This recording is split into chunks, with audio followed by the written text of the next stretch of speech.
IBNXradio.com. IBNXradio.com. IBNXradio.com. IBNXradio.com. You're listening to IBNX. IBNXradio.com.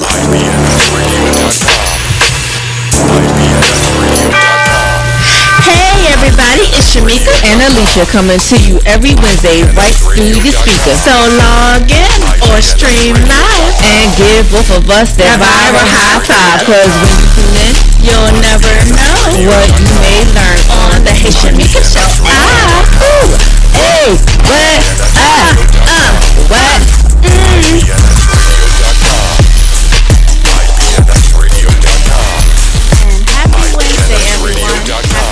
That's right. This is the Hey Shameka Show with comedian Alicia Coley. Right now it's just Shameka. Y'all know Alicia will be here in a little bit. Hope everyone had a great Thanksgiving. We was off last week, but we back now, and I hope everyone's been safe and careful out there. The frigid temperatures, guys.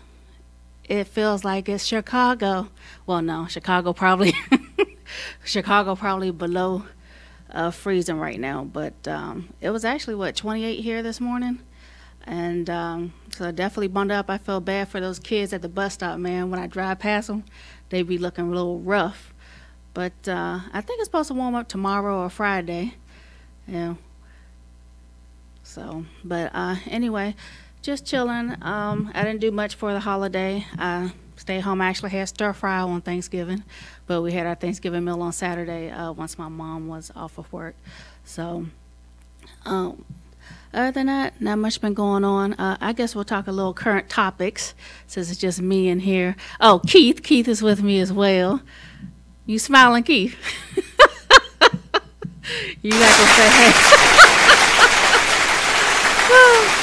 Well, you gotta speak, because I want to talk a current topic. Major one I want to talk about Dwight Howard. Oh, you ain't got nothing to say on that. LeBron James? No. Have you heard of the Dwight Howard story? You have? Oh, he just gonna shake his head. You see how he do me, y'all? He want me to talk to myself.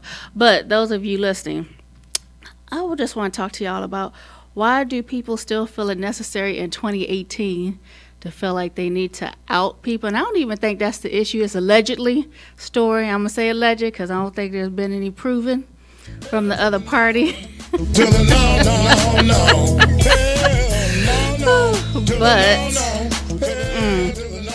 But I think a lot of this stuff comes out where I don't know if it's more of a payback thing or extortion or a bunch of stuff. As y'all know, a little while ago, Kevin Hart had the same issue extortion-wise, somebody trying to get some money out of him. Look, you can't do it both ways. You can't be out here, and marching and, be down for Me Too, but then want to turn around and use it as a weapon. True, exactly. If they had a consensual conversation, they laid together, really there is no stigma on sexuality exactly anymore. So this whole, I'm trying to get, like the Usher and the herpes thing, like all these things trying to point at people and blackmail and do all this, right? Like, come on. And then these are choices that are repercussions of a choice that you made. And this ain't the first time that individual has done it. He did it before too, like a previous rapper. Yeah, that's what I heard. And they said that allegations that got slipped under the rug and kept going. And like the gay dude still out there trying to sue Usher. That went under the rug. Like, don't nobody care. I just don't like the weaponizing. Yeah, I don't like that, and I don't like how people blow it out of proportion on social media. That's the thing right there, the social media part. But in the real world, that's not on the news, guys. But you know what it is too, though? It's just like the real world. If you get that one person that's always flashy, flamboyant, always joking around, always playing, and the one time they do a bunch of jokes, slip and bust their head, everybody's pointing and laughing. Plenty of people slipped and fell before.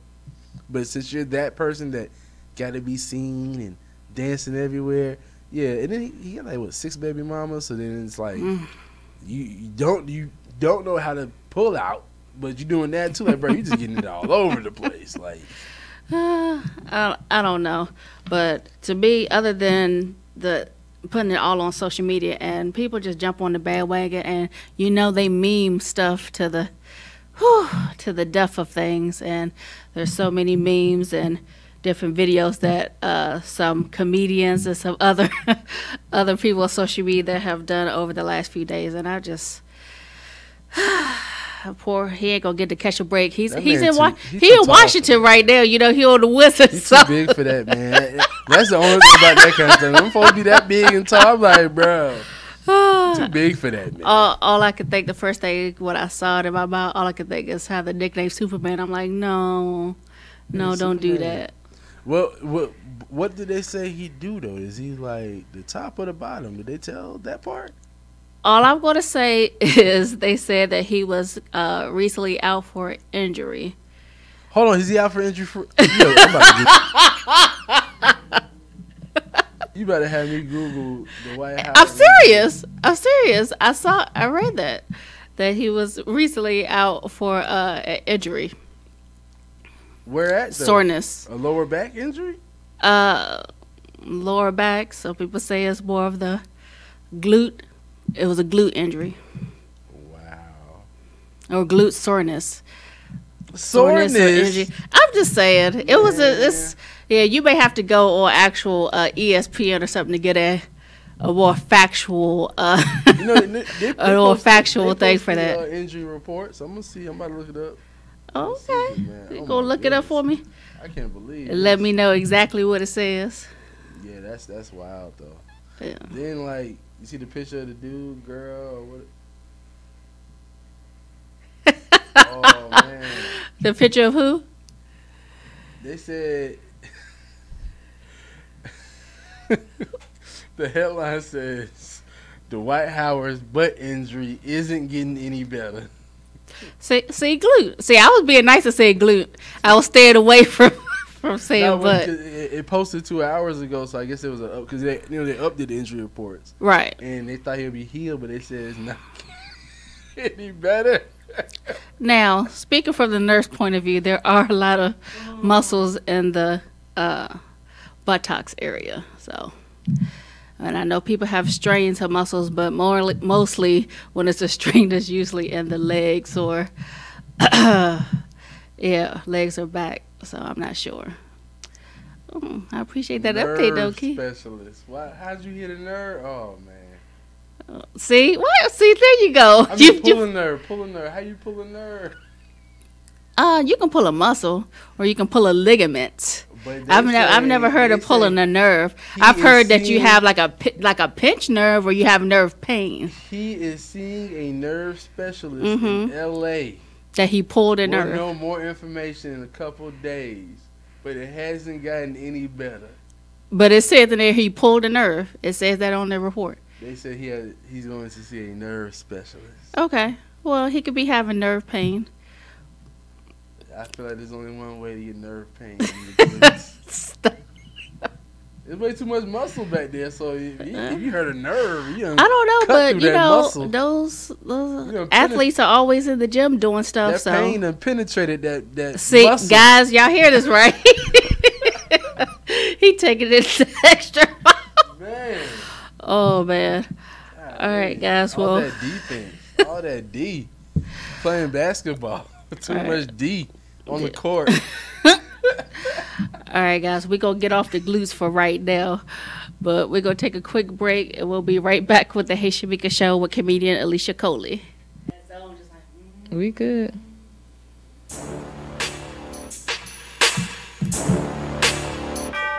Hey, what's up, everybody? It's your girl, comedian Alicia Coley, and you're listening to the Hey Shameka Show with me.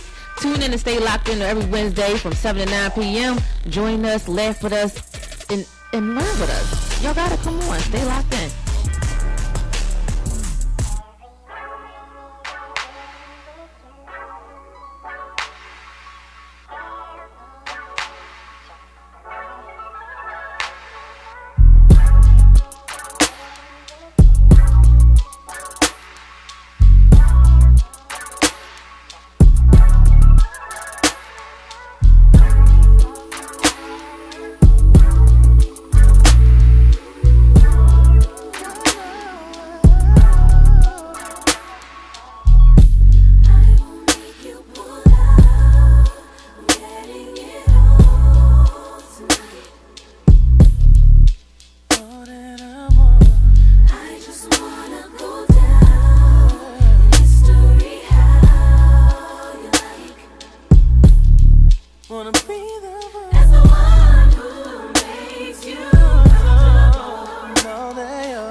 And we are back with the Hey Shameka Show with comedian Alicia Coley.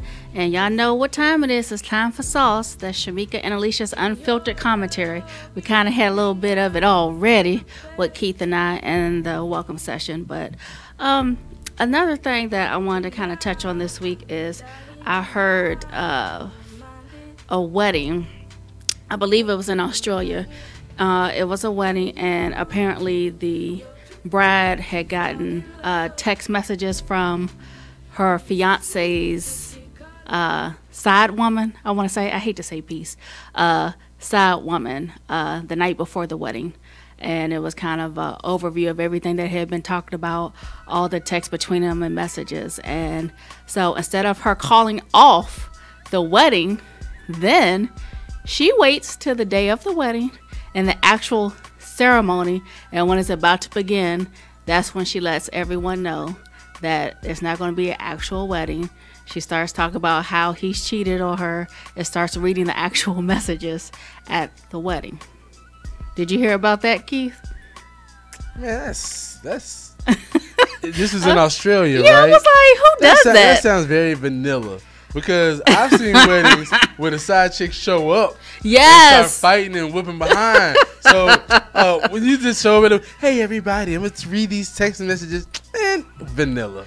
It sounds like it happened in Australia. My issue with this is hopefully they didn't have anybody that came from out of the country, but I know here in America when you have people come from different parts of the country to come to your wedding. Now I understand she found out late. But don't have me don't have me come to the wedding. Well, I'm sitting there.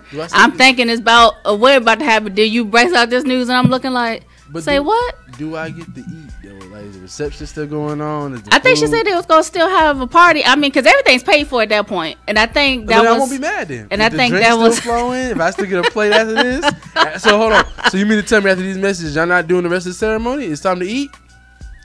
Perfect. Perfect. And I think that's what some people were saying, and especially I heard women talking about that at that point the money was already spent the night before. They ain't gonna get no money back or anything, so why should she cancel it then and not have the wedding and talk about she still wanted to wear her dress? This was somebody saying this, not the actual bride. And I just thought that was hilarious. I'm like, can't you return the dress? Well, I guess you can't return it. You have to sell it because they do alterations to it. But I'm like you. Am I still eating? Am I having a party? And I'm taking my gift back. Like, what you need to give for? That goes without saying. Like, for what you need to give for, y'all ain't get married. I appreciate y'all still having a party, though, because we did show up. I'll even if I didn't bring a gift and I end up dropping, you know, you drop that money in the jar at the beginning. Oh yeah, Didn't bring a gift, I'll go get my 20 right out that jar. Matter of fact, as soon as she started getting up and didn't say I do, I'm getting up and I'm walking the other way. Keith, where you going? Don't worry about it. Right. Get my money, right? Because I already know what she about. Right. Like it ain't going down. Right. So I'm gonna say a side way off of this. If you found out that your significant other, your fiance, was cheating on you, let's say you found out not the day before, but you found out, let's say, within a few weeks of the wedding, would you confront the person then and go ahead and cancel a wedding, or would you still have the wedding? And if people have already started to give you gifts, would you keep the gifts or would you give them back? So you saying it's my fiance? I found out a day before. No, we're gonna say a few weeks. We gonna make it. Well, okay, let's not pay. Let's say a week. You found out a week before, cause that's still time where the money go. It go. So if I found out a week before, never had any suspicions before then. Never had any issues. None of that. Does it depend on the level of cheating? Like, did they actually physically cheat, or did you just catch the message and somebody? This is the thing, because let me reverse that real quick. Cause you are the female persuasion. See, I'm a dude. That sounds like something the dude would say. Like, hold on, what do you mean? What kind of cheating? Is there levels to cheating? Because I mean, in my mind, cheating is cheating. But I do know people that do have levels to cheat in their mind. They say it depends on, did they actually have any physical contact, where they just, I guess some people say they have emotional cheating. I was about to say, because see, even the physical contact don't mean nothing either. You right. can have no physical, but any good news or any time something happened, right? You go to them, person, right? You letting them know that exactly, and that's what I'm saying. I have some friends that have said that the emotional one, they'd cut it off right there. They're like, "No, I can't do this because you're tied to that person." Yeah, I can't. You know, like that. But they, they say if it's just sex and they did it, once or twice, there's no emotional attachment, and that's what it was. Exactly. Oh, okay, so be it. Which is crazy. I know it's a crazy way of thinking of it like that, but that's how I see it too. Like, especially before a marriage. Well, anyway, any one of those two before a marriage, ain't going down. No, I'm not with it. I'm not with it. So if it was a few days before, bye. That's what we do. We're not having a wedding. We contacting everybody and letting them know. Well, you know, or you contacting your family. And for instance, you contact your side. I put it like this: if that was the situation that occurred, that means that I must have been doing something too. Like for real, that's like not always the case though. No, in my, I know me. If that okay, in your case, if that were, because I can't see no scenario where I'm on the up and up, straight and narrow, and that's going on, and that's going on. on. But if that happened, I just sub out the wives. I just sub out the girl. He said sub out the wives. Wait a minute. He said sub out the wives like this a basketball game. Hey, substitution. Y'all. That must be your game. Yeah. If y'all thought we finna get married, we are not getting married now. Oh, that is too funny. But yeah, that's just, I don't know. That's just kind of weird to me. Just kind of crazy. But yeah. And then the last story I just want to talk about, and it's not just one story, but it's still several stories that are happening over and over across the U.S. where people are getting shot and killed for no reason. I mean, the guy. There's so many because I saw one in the mall, but I saw another one that was like. They had the one was at the hospital in Chicago. Yeah, they had that, and they had another one too. They had the black guy that got shot for no reason in Alabama. Mm-hmm. They had the one in Chicago, and they had another one. I want to say here in Atlanta they had one. Well, what was that one? I didn't hear that the morning show. Shout out to the Morning Coffee Swig every morning 7 a.m. Hey, y'all. to 10 a.m. here at IBNX Radio. But they were talking about it was a father and his son caught a stray bullet and ended up getting shot here in Atlanta. It's just a lot of killing going on. Man. A lot of bullets. Yeah, and it doesn't matter. And it's getting to a point, it doesn't matter if you following the law, not following the law. You know, it's not always the police, as some people think. Like you said, some stuff is just balanced all the way around. And it ain't always the police, but it's definitely still the police. Cause I don't like how that thing went down in Alabama. That was crazy, you know. And I'm always tired of this, right? Mm-hmm. A lot of mass shootings, so we have to have a solution. Now, one side says, let's get rid of some guns. Let's decriminalize. Let's put some more barriers up for you to get a gun. Right. That could work. Another side says, well, let's combat guns with guns, because the only thing that can stop a crazy gunman is a man with a gun, which I kind of believe that's true as well, except that man is black, because what happened in Alabama, a crazy gunman shooting, an armed, registered, a veteran black man, legal to carry, veteran and everything, trying to handle the situation, can't handle the situation because you see me with the gun, you kill me. Not even drawn out, not even aiming at, in the back. They said they shot him in the back. That means I wasn't even facing you. That means I wasn't even a threat. Right. All you saw was a gun. Because even if I was running, I'm running like everybody else. Mm-hmm. And you just singled me out. You still haven't caught the gunman. Like, yeah, it's a lot, man. It's sad. We gotta say prayed up. Have to. And there was one. I hate to say this. It's always a few in Baltimore, but back home in Maryland, there was. I think it was a 5-year-old girl was found shot. That's where they shot the wire at, right? Yes. In Baltimore? Mm-hmm. Oh, that's where you from up there, the wire? You know them? I'm from Maryland. I'm not from Baltimore. Oh, that's something different. Well, because the part of Maryland I'm from is like literally right outside of D.C. So if I say I'm from Baltimore and my folks listen, you ain't from Baltimore. Oh. Because people from Baltimore get a little in their feelings. Baltimore. If you say you from Baltimore and you not. They tell that shnoop and too and shoot. But yeah, that's where they shot the wire, yes. All right, guys. We're going to go to a quick song break, and we will be right back with the Hey Shameka Show with comedian Alicia Coley.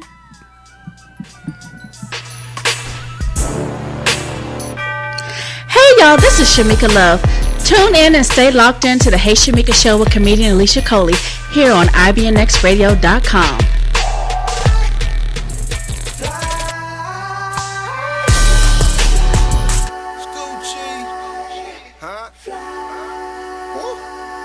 Drink till I'm drunk, smoke till I'm high, castle on the hill, wake up in the sky, you can't tell me I ain't fly, I know I'm super fly, the ladies love luxury, that's why they all fuck with me, out here with the moves, like I invented smooth, you can't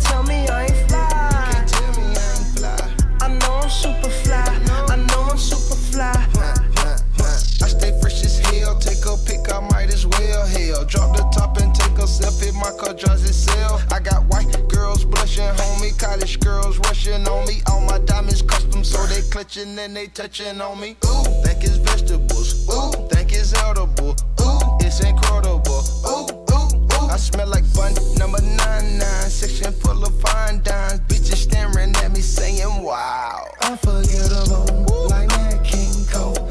Gucci berry wine, don't sink into your a one-man show, a human bankroll.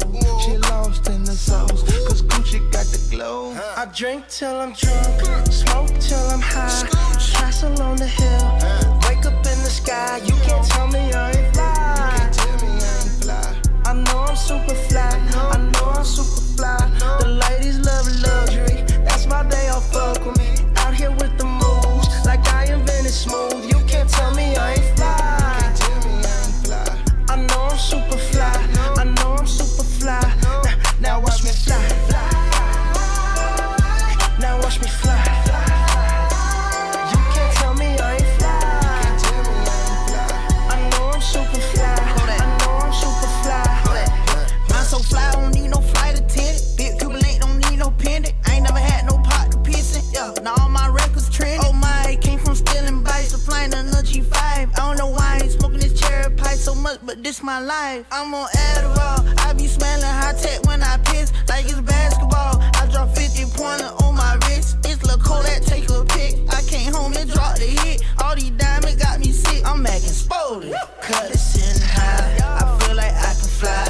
So first it up is crazy. Feel like I can die. I done finally got my wings. It made me wanna sing. I drink till I'm drunk, smoke till I'm high, castle on the hill, wake up in the sky. You can't tell me I ain't fly. I know I'm super fly, I know I'm super fly. The ladies love luxury, that's why they all fuck with me. Out here with the moves, like I invented smooth. You can't tell me I ain't fly. I know I'm super fly, I know I'm super fly. Now watch me fly. Now watch me fly. You can't tell me I ain't fly. I know I'm super fly, I know I'm super fly.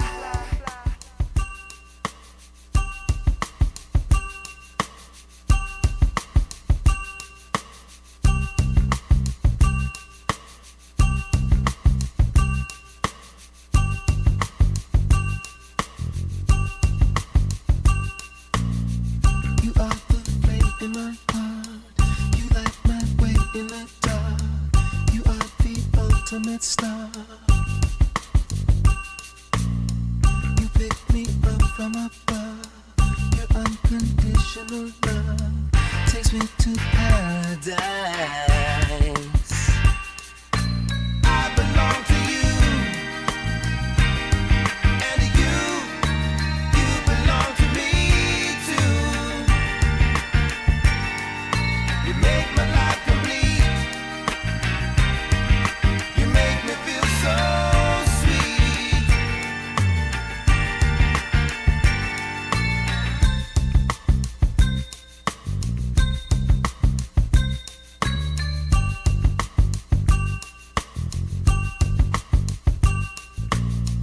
You make me feel so divine. Your soul and mine are entwined. Before you I was blind,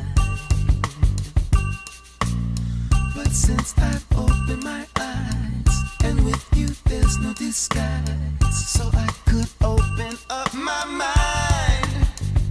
I always loved you from the start, but I could not figure out that I had to do it every day. So I put away the fight. Now I'm gonna live my life, giving you the most in every way. Oh, I belong to you,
brothers out there flaking and perpetrating but scared to kick reality. Man, you've been doing all this dope producing. You ain't had a chance to show them what time it is. So what you want me to do? I'm expressing with my full capabilities, and now I'm living in correctional facilities. Cause some don't agree with how I do this. I get straight and meditate like a Buddhist. I'm dropping flavor, my behavior is hereditary, but my technique is very necessary. Blame it on Ice Cube, because he said it gets funky when you got a subject and a predicate. Add it on a dope beat, and it'll make you think. Some suckers just tickle me pink to my stomach, cause they don't flow like this one.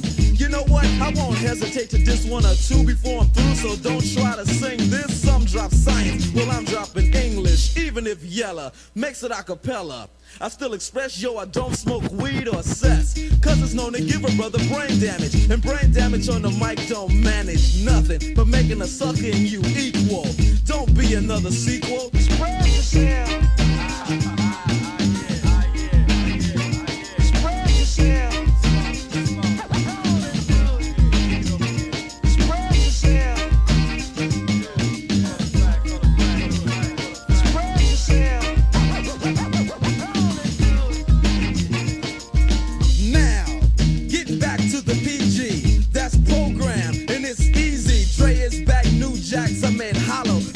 The subject because they like to follow the words, the style, the trend, the records I spin again and again and again. You're on the other end. Watch a brother blend dope rhymes with no help.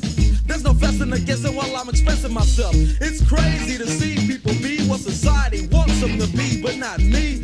Ruthless is the way to go. They know others say rhymes which fail to be original, or they kill where the hip hop starts. Forget about the ghetto and rap for the pop charts. Some musicians cuss at home, but scared to use profanity when up on the microphone. Yeah, they want reality, but you will hear none. They'd rather exaggerate a little fiction. Some say no to drugs and take a stand, but after the show, they go looking for the dope man. Or they ban my group from the radio here in WA and say hell no.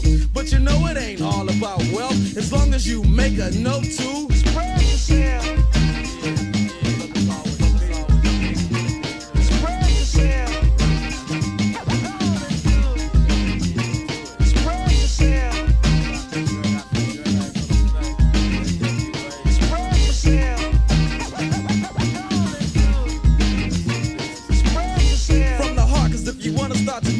Chart, then expression is a big part of it. You ain't efficient when you flow. You ain't swift moving like a tortoise, full of rigor mortis. There's a little bit more to show. I got rhymes in my mind, embedded like an embryo or a lesson. All of them expression. And if you start fessing, I got a Smith & Wesson for you. I might ignore your record because it has no bottom. I get loose in the summer, winter, spring, and autumn. It's Dre on the mic getting physical, doing the job. The WA is the lynch mob. It's a macabre, but you know you need this, and the knowledge is growing just like a fetus or a tumor. But here's the rumor: Dre's in the neighborhood and he's up to no good. When I start expressing myself, y'all are slanted, cause if I stay funky like this, I'm doing damage. Your armor be too hyped and need a straight jacket. I got knowledge and other suckers lack it. So when you see Dre, a DJ on the mic, ask what it's like we're getting hyped tonight. Cause if I strike, it ain't for your good health, but I won't strike if you just spread yourself.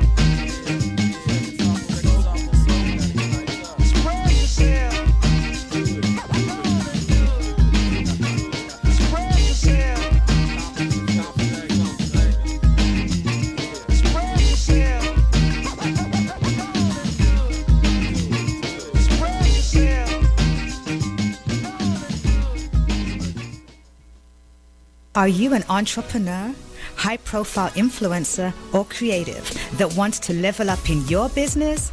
If you are ready to elevate mentally, stand out visually, and dominate digitally, the Brand Doctor has the remedy.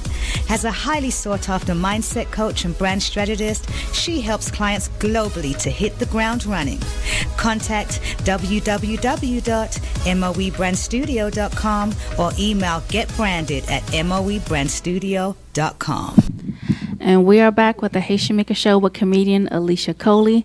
Alicia is almost here, guys, but we do have Mr. Antonio here in the building. Hey, how you doing, love? Fine. Can you hear me? Yeah, I can hear you. You can hear me perfect? Yes. Okay, now. We appreciate you coming out tonight, and he give it applause. Man, thank you, man.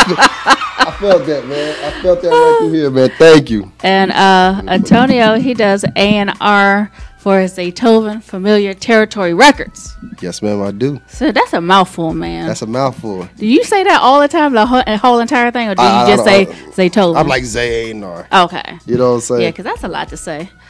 So what's been going on, man? Oh, everything's perfect. How's everything going on with you? Good, good, good. You had a great holiday? I had a lovely holiday. Did you overeat? Yes, I did overeat. Man, I know. Actually, a lot of people said they, I guess, with the rule about the leftovers, talk about if you still eat it 3 days to go ahead and throw it in the trash. Yeah, I accidentally threw my mama's on away. I did it on purpose, though. Because she'll hold on to it, though. Oh, that's the crazy thing about it. You know, them hoarders and stuff like that. They country. I ain't country. I done got bougie now. So, for those that are tuned in listening, tell them a little bit about yourself and about what got you started in doing A&R. Oh, my God. I'm from Camden, South Carolina. A little country town by Columbia, South Carolina. Okay. You know. What got me started doing this was, initially I wanted to be a producer and engineer. I started working at Solar Sound Studios, you know, and it was working out, but then I was the type of person, I'm like, man, I really didn't like the studio life like that. You know, I can make beats, I can engineer, but I just didn't, it was just more like, I didn't like the arguing people for the rooms, cause, you know, people phone watching, and it's just too much going on with the studio. And then I know I hit Zay up. It was crazy because the situation is crazy though, because I just left Epic over there at 12 Music Group. So I left there and I was like, sure, I'm gonna go to South Carolina, started running a studio in South Carolina. Then I came back, but initially I turned Zay down the first time. Oh. Yeah, that's how you know. Yeah, I know, right? He said initially turned down Zay. I hope Zay, I hope we don't hear this one day. Cause I'm gonna tell him this one day because I emailed him like, and I didn't even show up. Wow. But a year later, I hit him back. I was like, yo, like, and he's like, yo, come through. But I guess he probably didn't even remember, you know what I'm saying? Like, you know. But initially, like I said, I got on and we just been working and grinding together. Like I said, Zay got his new record label. He signed as a producer and an artist under Motown. He signed to Capitol as a record label. So we have the record label. Oh, wow. Motown and Capitol. Yeah. Woo! Yeah. That's two biggins. Yeah, but sure, it's the Migos taking over everything. We can't even get a dime from Capitol now. And they greedy down there and got Takeoff and Quavo and all them other guys, man. Because, you know, when they drop them projects back to back, they've got to invest money back to back. So, but it's a great situation. I love doing it. I actually did an event on Monday in Charlotte, which was crazy. It was a beautiful turnout. I'm going to city with it. I'm super, you know, blessed and excited. Okay. Now, are y'all currently looking for new talent for the label? Oh yeah, we always looking for new talent now. But you know, I have to say that, you know, for the listener, because you know, it's always somebody listening be like, how I get on. Yeah, we always looking for talent, and I think that's what I'm doing right now with the Birds of a Feather promo tour.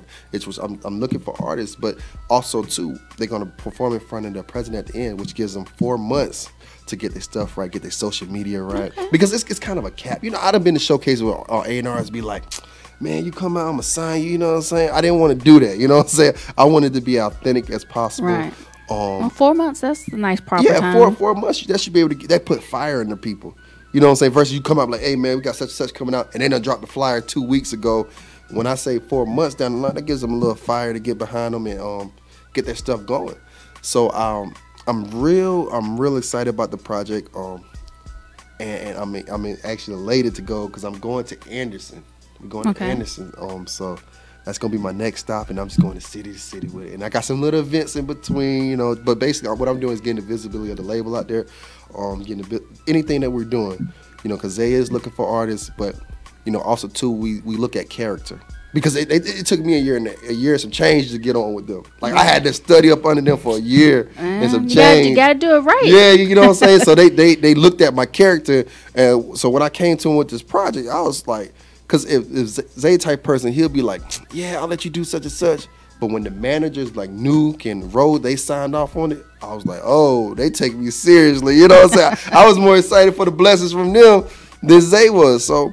Like I said, I love this project, what I'm doing, and it puts artists in a good chance to win. It's no cap. It's no like I said before, it don't like, you know, just pull up one night, you know. And like I said, last night I checked over his social media. I talked to him. I looked at their social media, make sure their stuff is straight. So like I said, 4 months down the line, they in a better shot to win. They could even present stuff like, yo, I done did a radio interview. I done did this, such. Versus, you going up to Zay, be like, man, bro, I got the hottest thing in the streets. You know what I'm saying? Because artists don't want to hear, most people in position that type, they don't want to hear that. They want to hear, this is what they want to hear. What I know they want to hear. Hey, how you gonna make us some money, and how I ain't got to put no money into you?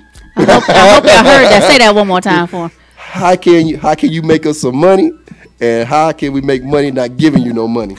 Basically, that's what they want to hear. And when that registered in my mind, like this is what they want, I was like, okay, I need to figure out how to make money with no money, and even come back and give them money.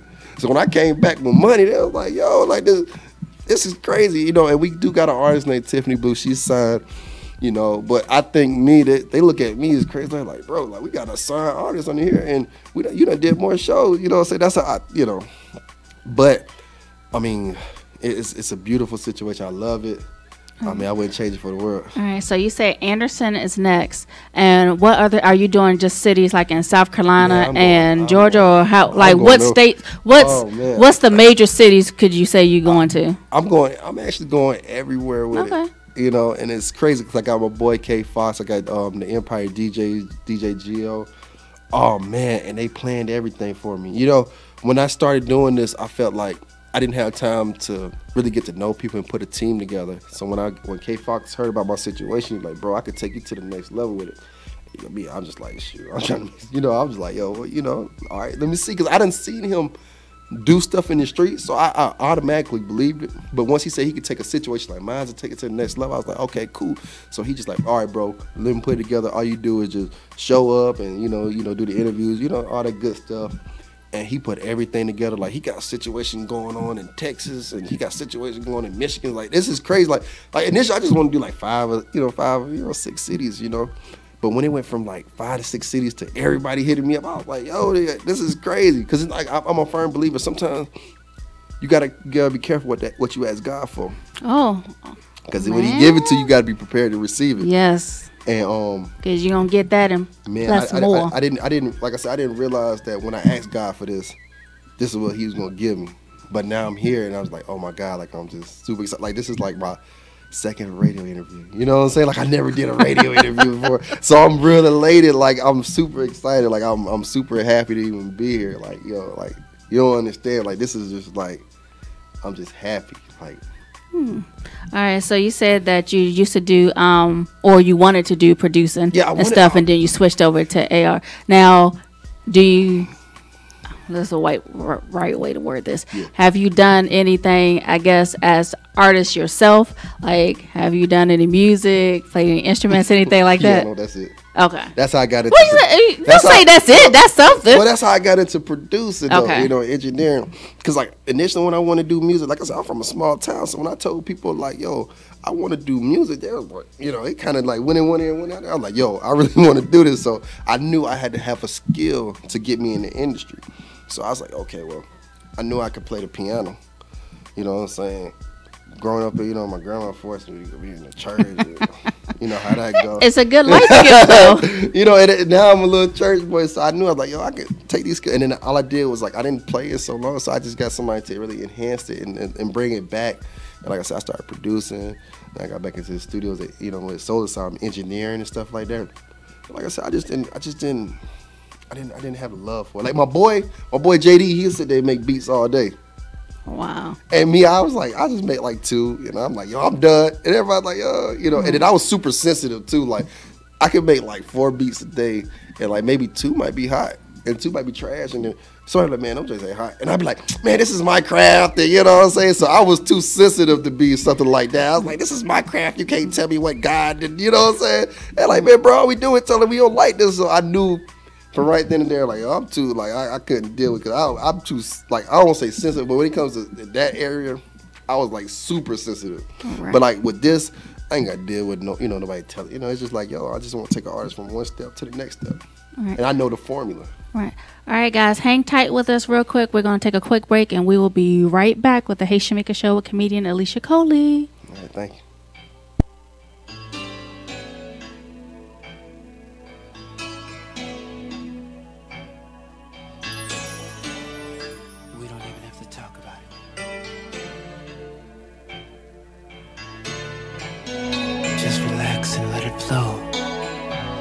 Let it flow, baby. They don't know, they don't know, they don't know what they talking about. They don't know what goes on in our minds, baby. All I know is when you touch me, you touch me, you touch me, you feel good, good, good, good, good.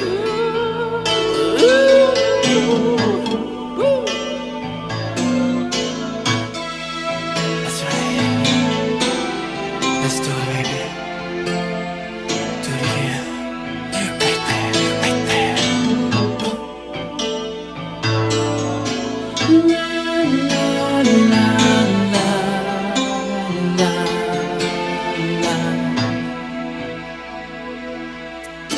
Somebody told me there'd be trouble at home, 'cause we never talk a lot when we spend time alone. Hey, so how are we supposed to know if something is wrong? Well, we got a way to communicate. It keeps us happy home. And no one does it like me. I know, but sure, how's the kind of whip appeal on me? Yeah.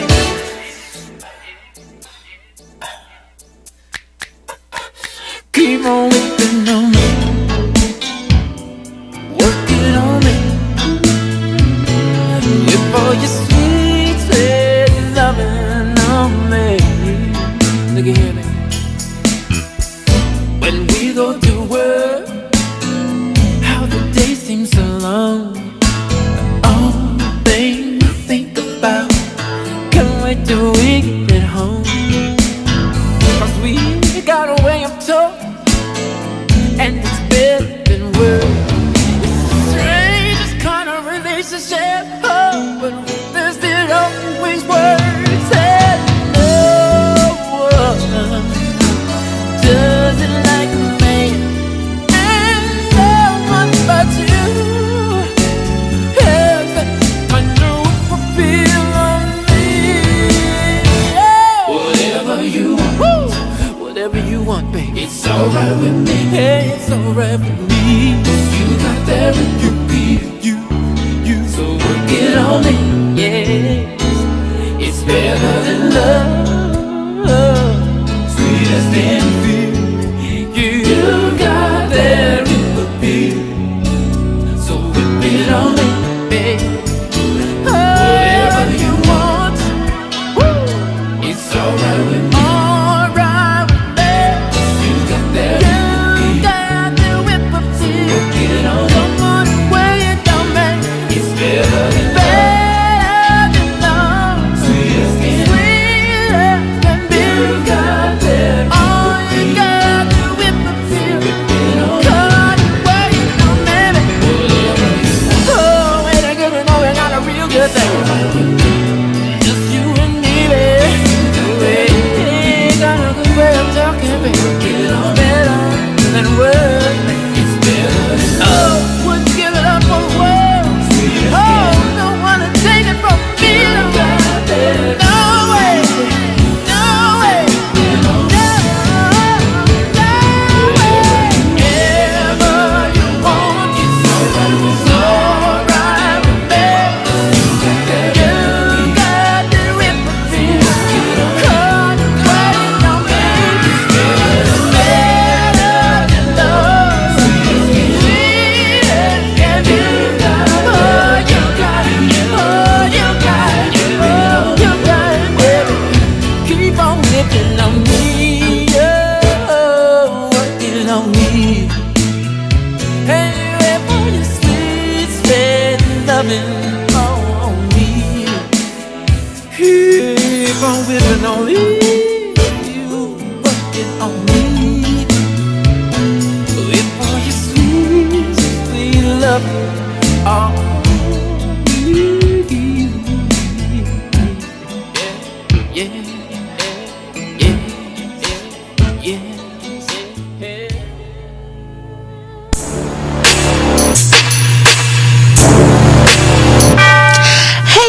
is Crazy Sexy Cool Shameka Love. And this is your girl, comedian Alicia Coley. And stay tuned in for the rest of the Hey Shameka Show here on the IBNX Radio Network, where we bring you lots of love and lots of funny. Yeah. And welcome back to the Hey Shameka Show with comedian Alicia Coley. We in the building. All right, and we still have Antonio here with us. Yes, I'm still here. Why you say acting all shy? I get the head clap. No, I didn't clap for you. I get the head clap. That was in the beginning. I got the head gave clap you a little. I gave you a little You clap. got the head clap in the beginning. You thought you was going to the second time. I tell you, these dudes. He want to clap every time we come. One time. Every time we come back from break, he want to clap. You want a hand clap? Nah, sir. We don't do that. You gotta pay for extra claps. Like this is. You see, it's cold in here. Sure, I paid for the clap. True. Absolutely. Right. So, before you came in, Alicia, Antonio was just letting everyone know, different cities they're going to, that they're starting to find some talent for Zaytoven. Okay. Zaytoven Records. And before we get in any further, let everyone know how they can reach you or reach Zaytoven, anyone else in the world, if they want to show up. Zaytown Tone. That's ZAYTOWNTONE. Oh, I'm sorry. I apologize. Zaytown Tone. ZAYTOWN. That's on Instagram. Tone at the end. My fault. See, you got me all messed up. Everything was all perfect to you. Right Look, I come in here and shake shit up, okay? Everything was all perfect. Everything was perfect. I was here talking, vibing, laughing. You done came here. You done. What I do? I ain't do nothing. Don't blame that on Alicia now. I do that to people sometimes. I'm gonna take all of that. You done threw off my light so bright. I make y'all. You done threw off my energy. Forget. I mean, that's what I do. I'm an energy booster. Well, let me see. Okay, let me. Some people don't know how to deal with that. When my vibes come in the room, they be like, "Damn, that's Alicia." I'm like, yeah, that's that feeling. You felt that? Well, let me get back. You can follow me on Instagram at Zaytown Tone, ZAYTOWN. You know, and you can find me on Facebook, Antonio Harrison, Twitter, Zaytown Tone. So. Just find me on that all social media. But you can send me music to Familiar Territory Records. See, that's what I'm talking about, right? Oh, that's what you want to see. There we go. I mean, your social media is good too. But if they want to send music in, I'm gonna keep it real though. Like I already don't listen. Okay, but don't tell them don't tell them send it then. Well, yeah, don't. Well, I mean, I listen to it because I hope people take that wrong. But it's like for me to sit there all day, right, and to listen to everybody's song. I can't. I'm not. It's just gonna go through emails. I'd rather them send it to my DM. Okay. Because at least I can see the link and I can click on the link real quick. Okay. But if somebody send it to emails, it's gonna get flushed out with. Oh shoot! It's gonna get flushed out with like all the emails and stuff like that. So all right. So y'all hear that? Y'all have some music that y'all want him to listen to. DMs, send it to his DM at Zaytown Tone. It go down in the DMs. Yeah, down in the DM. Still go down in the DM. It go down in the DM, but yeah, definitely send it to Zaytown Tone on Instagram. And like I said, because I be on Instagram, more than anything. It used to be Facebook. But now, Facebook is done. I'm on Facebook a little bit, but they be messing up. Yeah. The timeline on both Facebook and IG. It's like the granddaddy of everything now. Don't be like this. Facebook is still great. Well, it's like Twitter the granddaddy, and then And Twitter, I just send stuff straight Facebook, from IG over there. Facebook is the husband side nigga, and yeah. Instagram is the husband, but Facebook is the side nigga husband. Like that's what it is. That's what Facebook is. Yeah, it really. That's for family mostly, but nah, I follow other people on there. So you have anything for Mr. Antonio since you in the building? Well, I'm sorry guys, I was late coming in here because as y'all know, and it's so funny. I predicted what was going to happen before it happened because if y'all follow me on Facebook, Instagram, or whatever, y'all saw the traffic was a mess this morning. And I took a picture of it. Yeah. I put it on my Facebook page and I said, okay, I'm about to get in this joint, but I ain't going to complain. I'm just going to show y'all what I deal with and deal with it. So I got here late. I had a little bit of traffic to deal with on my way home because I had a slight issue with my bumper. And, I love my car and I had to get it fixed. And so all right, I'm gonna just tell y'all the whole story real quick. I got time. Y'all got time to listen to this real quick? All right, cool. Because y'all my friends and this is the Frankly Friends segment. So we gonna just tell y'all what happened. My car got hit in the parking lot. Don't know who hit it. Wasn't in it. Okay. Got it. Well, actually, when I went to work the next day, I was driving, you know how you drive 75, 80 miles per hour. My bumper started flapping a little bit or whatever. So I said, okay, I can't continue to ride around like this. I got to go get my car fixed. So, long story short, which is really going to be long, but short as I can make it. I went today to go return the car to Enterprise so I could pick up my car. After I get all the way to Enterprise, I realized that the spare key that they gave me is at home in my office at home on the floor. Okay, so mind you, I gotta drive from Marietta to Lawrenceville, and that is a far drive. Okay, then I gotta go back. I gotta go home. I don't live in Lawrenceville or like that. I just tell people that I live in somewhere else. It does end in the Ville. It could be Loganville, could be Snellville, could be Lawrenceville, could be. But I'm in the Gwinnett County area / Atlanta. So I get all the way home. I still gotta go back now to drop the key off at the Enterprise rent-a-car place. So I was late, but I wanted to be here one time, but I couldn't. So I need y'all to deal with my story and listen to my story because that's what happened to me today. Listen. Let me lie about something else. He's playing. Why am I lying? Well, let me lie about something else. I'm gonna save my lies for something that's really, gonna be worth lying for. But this one right here, this the whole truth and nothing but the truth. I hate driving. My eyes is tired. I just wanted to drive off the side of the road today. I just, but I was in a rent-a-car and that cost money, so I'd rather do it in my own car if I had to. But anyway, that was my whole ordeal today. And well, we're glad you made it, though. I'm glad I made it, too. So glad I made it. I made it through. That's all right. You know, it's crazy. That kind of sound like she wanted an excuse, but it didn't sound like the real excuse, though. That was it. That was the reason. It really wasn't an excuse. Like a bunch of nothing with their one little truth or something. If you was in the car with me, if you was in the car, I gotta add the fluff, but it was all true. That's what I'm saying. It's I was gonna say, you don't understand. She has a history with traffic. Yeah. So traffic at Alicia, we don't get along. That's why she always have little lives about the traffic. Yeah. Especially when my peach pass was stuck to my car. So I'm in traffic with no peach pass. So you were stuck. I don't play no peach pass. I was stuck. Yeah, it sounds like you capping, but you really telling the truth, though. Hey, listen. You capping on the situation, but you telling the truth. Y'all can believe what y'all want to believe. I know my truth. I believe you telling the truth, but I believe you capping on the situation, too. I know my truth, sir. That's what I'm saying. I believe you. Now, I'm not saying that because I cap, too, sometimes. But I tell the truth within my cap. Nah, I don't care. It's just a big cap. This is all true. That's how it all went down. All of it went down just like that. Now, if I was on stage, I would fluff it up a little bit. Yeah. But because I'm sitting here with y'all, the whole truth and nothing but the truth. So help me, Jesus. Okay, well, it's not like a truth cap. That's why I call it truth cap. I hear you. Because you told the truth in it. It's just a little bit more to it. I hear you. What you think? Anyway. I know Alicia, so I know that's what happened. That's what happened. I talked to her before I got here. I'll take your word. That's exactly what happened. I called before I got here. Listen. Yeah, I'm just picking with you. I don't play that. I'm a professional. Okay? All right, like I called, but like I'm going to be hella late. I'm going to be late. I'm going to be a little bit late. See, I thought that because that's what I said Monday when I called work. I'm going to be hella late. I'm going to be hella late, a little bit late. There's levels to lateness. Like, if you want to be late, then you just real late. You might as well just call out. Or y'all call it call in down here. Call in. We call it call out up north. Right. Not going. You call it call out or call in? It depends. Some people say in, some people say out. To me, if I'm calling out, I'm not coming to work. Yeah, but now, people say I called in now, today. To me, I'll call in if I'm running late. Because I'm still coming in. But call out, no, I'm not coming.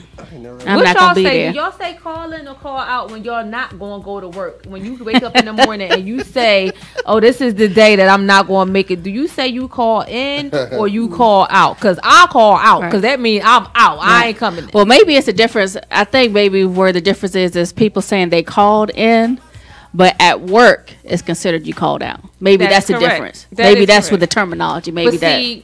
people have told me, girl, I called in today. I'm like, You called in and did to what? where? The radio station. You said you called in and did what? Right, you called in for what? What you say when you called in? What you say? No, I said, what if you ain't got no job though? Well, then you ain't never calling in. What you calling about? You just I'm just saying, chilling. like, you really ain't got. You got. If you don't want to get up, you don't get up. So you the weed man, basically. Yeah, basically. Oh, okay. Well, then You set your own hours. Exactly. You're entrepreneur. Entrepreneur. Right. So yeah, I just never understood that whole thing, but I calls out if I have to. I never called out a day in my life. Or would you always work for yourself? Nah, I was in the military before doing music. Oh, okay. It ain't no call out on that. Yeah. Did y'all talk about his military duties? No. How did that work out for you? I love the military. I didn't want to get out for some odd reason. So you never went AWOL or nothing like that? No, You stayed in? How many years? 8 years. Wow. And I went on multiple deployments. Okay. But it's crazy because I didn't want to get out. But I was forced out. Why was you forced out of the military? Because I got hurt overseas. Yeah, well, you get that medical. That bad knee kicked in. Yeah. I'm really disabled. I really supposed to be working. Are you disabled? Let me get your handicap sticker. I'm disabled. She said, let me get your I'm disabled now. Let me get your handicap sticker if you disabled. You know, that's straight VIP all day. Man, shoot. You gotta... I pull it out sometimes when I can't find a part. This dude, no, you need to pull it You out. go ahead and get them tags. That tag, I be seeing that DV. Oh, I got me a tag too now. Okay. Oh, wait, so you get you got a stipend that you get monthly? Yeah. Oh, you married? No, I ain't married. All right, I got somebody. I'm gonna She looking for somebody with money. Cause she writing it down right there. She I'm about to write this down. I'm about to hook. I'm about the girl. I was married though. How tall are you? 5'10". He 5'10" and he get a stipend, so he good. Yeah, that's like half the battle right there. Yep. You got kids? I ain't got no kids. He ain't got no kid. He might be crazy. He might be crazy. Never mind. Let me cross this off. Cross her name off the list. Cause you know, no, when he playing. But no, that's what's up. But yeah, so what else did I do today? I wanted to show people my son because I haven't, really showed I saw your picture post. in That a was while. Sweet. And, my kids keep me up on the latest things. Like, if it's stupid, they tell me if it's, just anything that's on the up and up in the So what's stupid right now? What's stupid right now, which I kind of agree with, but I don't agree with where they went with it. So, basically, my son was telling me, Mom, it was something going around saying that women shouldn't call guys daddy. It's played out. I said, well, it never really was all that cool anyway. I thought it was stupid to call your man daddy. Like, I think that's dumb. You need a daddy, go make amends with your real father or whatever and do all of that. But I said, so what they call, what did they say to call him? He said, they talking about some call him Lord Farquaad. You ever see Shrek? What? Stop. You ever see Shrek? Where they get that from? Shrek. I know, but where? How do you get Lord Farquaad? Ain't that dumb? Yo, these kids are stupid. That's just out the blue. Out the blue. What does that have to do with anything? I have no idea, and I'm not looking it up. I thought y'all might. Because nobody had any respect for him. No, none. They could care less. No, but he had money though. A little bit. Well, he had Fiona's money, but they wanted to call him Lord Farquaad. So when they said call him Lord Farquaad, I was like, that's too much. If a girl call you Lord Farquaad, I don't know if it's gonna hurt you. Like, stop playing. But yes, that's the new thing in these schools now. So I'll be trying to figure out like what they doing, because I gotta stay on the up and up about what these kids go through in life and what's going on, who's doing what, did they have fights today, because we dealt with a lot of stuff in his high school, in the past couple of years, from racial stuff to the boy that was involved in that. The news came out and did a report on that stuff. They was bringing they were walking around the schoolyard with flags. The what's the flags with the Confederate? Thank you, Confederate flags. The only thing I could get in my mind was CON. That's how tired I am. But yeah, so it was a whole issue with that. Then there was a bunch of fights, and some kids got kicked out for being grown in school, thinking nobody was going to see them be grown. Like, they don't got cameras in the school. So it was just a lot of stuff that went on in the school. So I have to make sure that I stay on the up and up with, with these kids.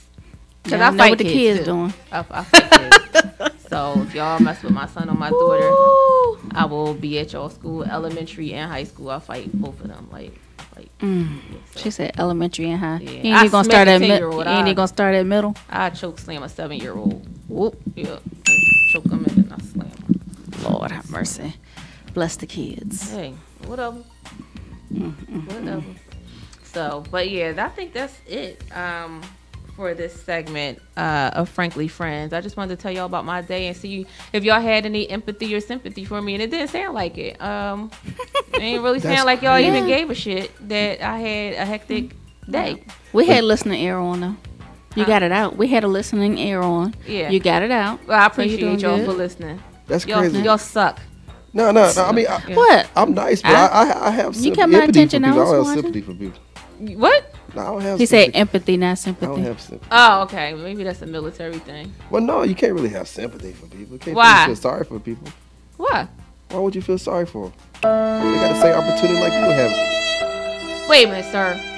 How can you not feel sorry for somebody? Like, I don't understand. I don't feel. Let me say this. Like, okay, when like an independent artist come to me, like, no, they tell me about their struggles, stuff like that. I can understand what you're going through. You can empathize with but their struggle. I would never feel sorry for them because I slept in my car. Okay, well, that's, You know what I'm that's saying? the one Like- situation where you empathize. Why can't you feel sorry for somebody? I Like, mean- let's say it's a child that lost their mother or lost their father, and they come to you and they say, Mr. Zay, Well, I feel sorry for them. Oh, now you feel sorry. But listen, I won't baby them through it either. Cause Nobody it's still said life. baby. It's the It's difference still- between because when baby you and somebody sympathize, feeling sorry. Sometimes when you sympathize, though, you kind of like Enable. baby them. Yeah, you enable them and then you Some baby people them. do. Yeah, it's a crush to them. Yeah. And so, if, like, one thing I knew when I got the military or anything, I knew that I had a situation. I knew I didn't want to use that as a crutch through life. Right. So that's why I said I don't really feel sorry for people, but I can feel where people come from. Okay, I can understand that. Mm-hmm. Awesome. Well, we will be right back with the Hey Shameka Show with comedian Alicia Coley in a few minutes.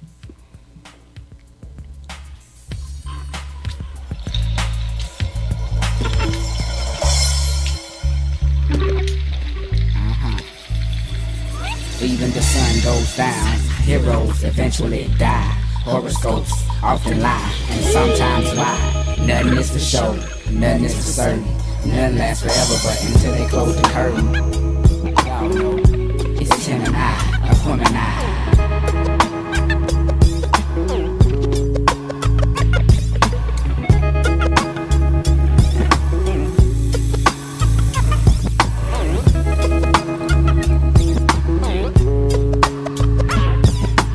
Now is the time to get on like Spike Lee said, get on the bus. Go get your work and keep your people chirping is a must. Did you want that dust cornstarch? Familiar with that smack, man? The music is like that green stuff, provided to you by Sack Man, Pac Man. How many fuck you think we gon' do that, man? Ride on national on 18s without no gap, man. I'm strapped, man. I'm ready to bust on any nigga like that, man. Me and my nigga, we roll together like Batman and Rob Band. We prayed together through hard times, swung hard when it was fitting.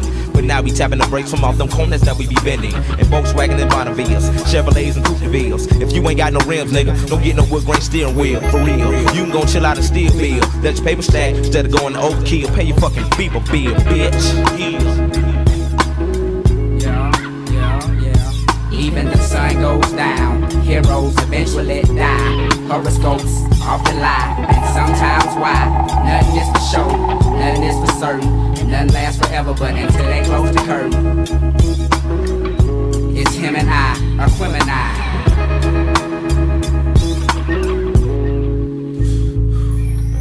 Twice upon a time, there was a boy who died and lived happily ever after. But that's another chapter. Live from home of the brave with $30, beauty parlors, baby ballers, bowling ball and parlors, street scholars, majoring in culinary arts. You know how to work bread, cheese, and dough from scratch. But see, the catch is you can get caught. Know what you're selling, what you bought, so cut that big talk. Let's walk to the bridge, meet me halfway. Now you may see some chillin' dead off in the pathway. Just them poor babies walking slowly to the candy lady. It's looking bad, need some hope like the words maybe. If, or probably, more than a hobby. When my turntables get wobbly, they don't fall. I'm sorry y'all, I often drift. I'm talking gifts, so when it comes you never look the horse inside his grill. Of course you know I feel like the bearer of bad news. Don't wanna be it, but it's needed, so what have you. Now question, is every nigga with dreads for the cause? Is every nigga with goals for the fall? No, so don't get caught up in appearance. It's Outcast Aquemini, another black experience.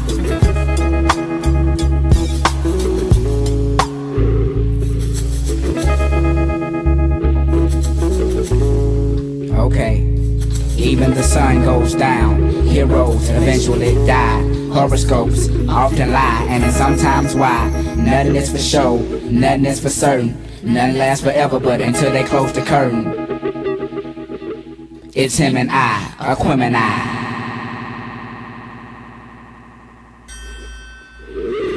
The name is Big Boy, Daddy Fat Sacks, the nigga that like them Cadillacs. I stay down with these streets, cause these streets is where my folks at. Better know that. Some say we pro-black, but we professional. We missed a lot of church, so the music is our confessional. Get off the testicles and the nut sacks. You bust round, we bust back. Get back for real niggas that's out here trying to spit facts. You hear that, you can't come near that. Maybe you need to quit. Cause Aquemini is Aquarius and the Gemini running shit like this. My mind warps and bends, floats the wind, count to 10. Meet the twin, Andre Ben. Welcome to the Lion's Den. Original skin, many men comprehend. I extend myself, so you go out and tell a friend. Sin all depends on what you believe in. Faith is what you make it, that's the hardest shit since MC Ren. Alien can blend right on in with your kin. Look again, cause I swear I spot one every now and then. It's happening again, wish I could tell you when. Andre, this is Andre, y'all is just gonna have to make amends. Even the sun goes down, heroes eventually die. Horoscopes often lie, and sometimes why. Nothing is for show, nothing is for certain. None lasts forever, but until they close the curtain. It's him and I, Aquemini.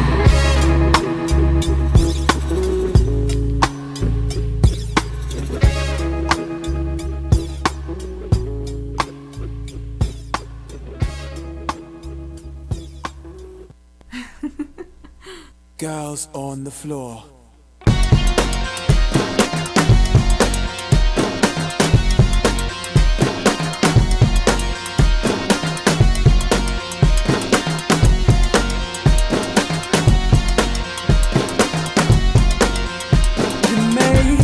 Take a look at me and all the flaws and what could be, and all the things that you would read was hidden in me. I didn't want to see them was living in me. Right, your sledgehammer.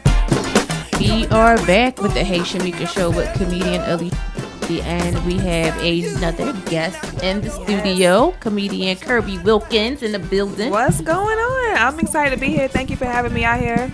Welcome to the show. To the show. We got my mic right. You hear me? Okay, cool. You a little taller. Okay, there we go. Tall girls rock.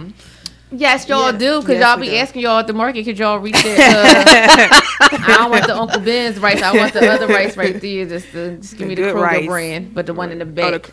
Yeah. Because they push the old ones to the back, so the older ones, you know what I'm trying to say. Get out first. Yeah. Mm-hmm. Was it first in, last out, last in, first out? The first is usually the oldest, right? Yes. Yeah. It's usually supposed to be. Supposed to be so the I oldest. want the one. Mm-hmm. Yeah, that's what the one I want. Yeah. But so we got comedian Kirby in the building. Yep. And Kirby, how long have you been doing comedy, girl?